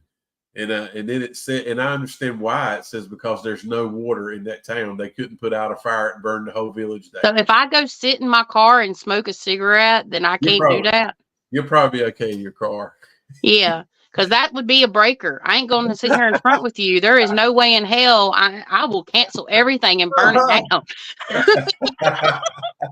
Chasity. I will get in my car and go down the damn road about a block and like, I'm sorry, I'm not trying to be disrespectful, but I'm just voicing my opinion. Sure. I mean, I get it. I get that. Yeah, me and Chasity can hotbox her car. Yeah. You can pop a dip with him. Yeah, we'll get in the car and I can talk to ghosts remotely. So that's what we'll do. We'll go down the road about a quarter block and have us a cigarette and come back. But no, I'll be respectful. I'm being silly, but I do truly feel that way. I'm being 100% honest. But if I had to have a vape or something, like I could get like by with a vape if I had to for a few hours. But somebody said get a vape. Yeah. Yeah. Oh, that's funny. Bye, Lexi. Love you. Thank you for hanging out. Yeah, thank you everybody for getting up here. I appreciate it. Oh, absolutely. Yeah, it was fun, guys. And thank y'all. I'm super excited. I promise I won't smoke nothing but a vape if I do go, or we'll figure something out. Oh, you can put all kinds of things in vapes now. Yeah, these days, and it's legal. Whoop, whoop. Chasity needs to get some THC. Oh, Lord. Well, you never know. You never know these days. You never know what people are putting in their stuff. We'll be Rolling Stone at the investigation. I could go have me a sleep. I'm gonna hit it. I'll be like, oh yes, the cigarette vape. I need that nicotine hit. Next thing you know, I'll be like this. We're really gonna see some things, aren't you? Yeah. Oh Lord. All right, y'all. Well, it's been a pleasure. Thank you for proving audacity's like she had the audacity to say that. I'm just kidding. Lord, well, y'all have a good night. Thank y'all. Good night. Thank you. We appreciate it. All right, y'all. That was Chasity. We appreciate her getting up here, and we really do. All the other fans, we appreciate it. It's been a long one tonight, but a good one. So with It has that, been a great one. keep a lookout. We'll keep everybody posted. We'll be going April the 13th to Trevette Clinic. Chasity will be there also with her booth set up. We'll be there with our T-shirts and hats. We're gonna make some new cool stuff before we go, and we'll be selling some things for y'all. And then on the 20th, we'll be rolling up to Henry Mill Village, and we'll investigate there. We're going to be live. As good as the internet will let us be live anyway. Yeah, hopefully they have internet out there. Well, I don't know about internet, but we'll have. Hopefully, our phones will work there. Yeah, hopefully that'll be good enough. We'll do whatever we got to do. But anyway, I think we're good for tonight. Thank y'all for getting up here, and until next time. Thank y'all. You can catch us at that Down South out. Good night. Have a great one.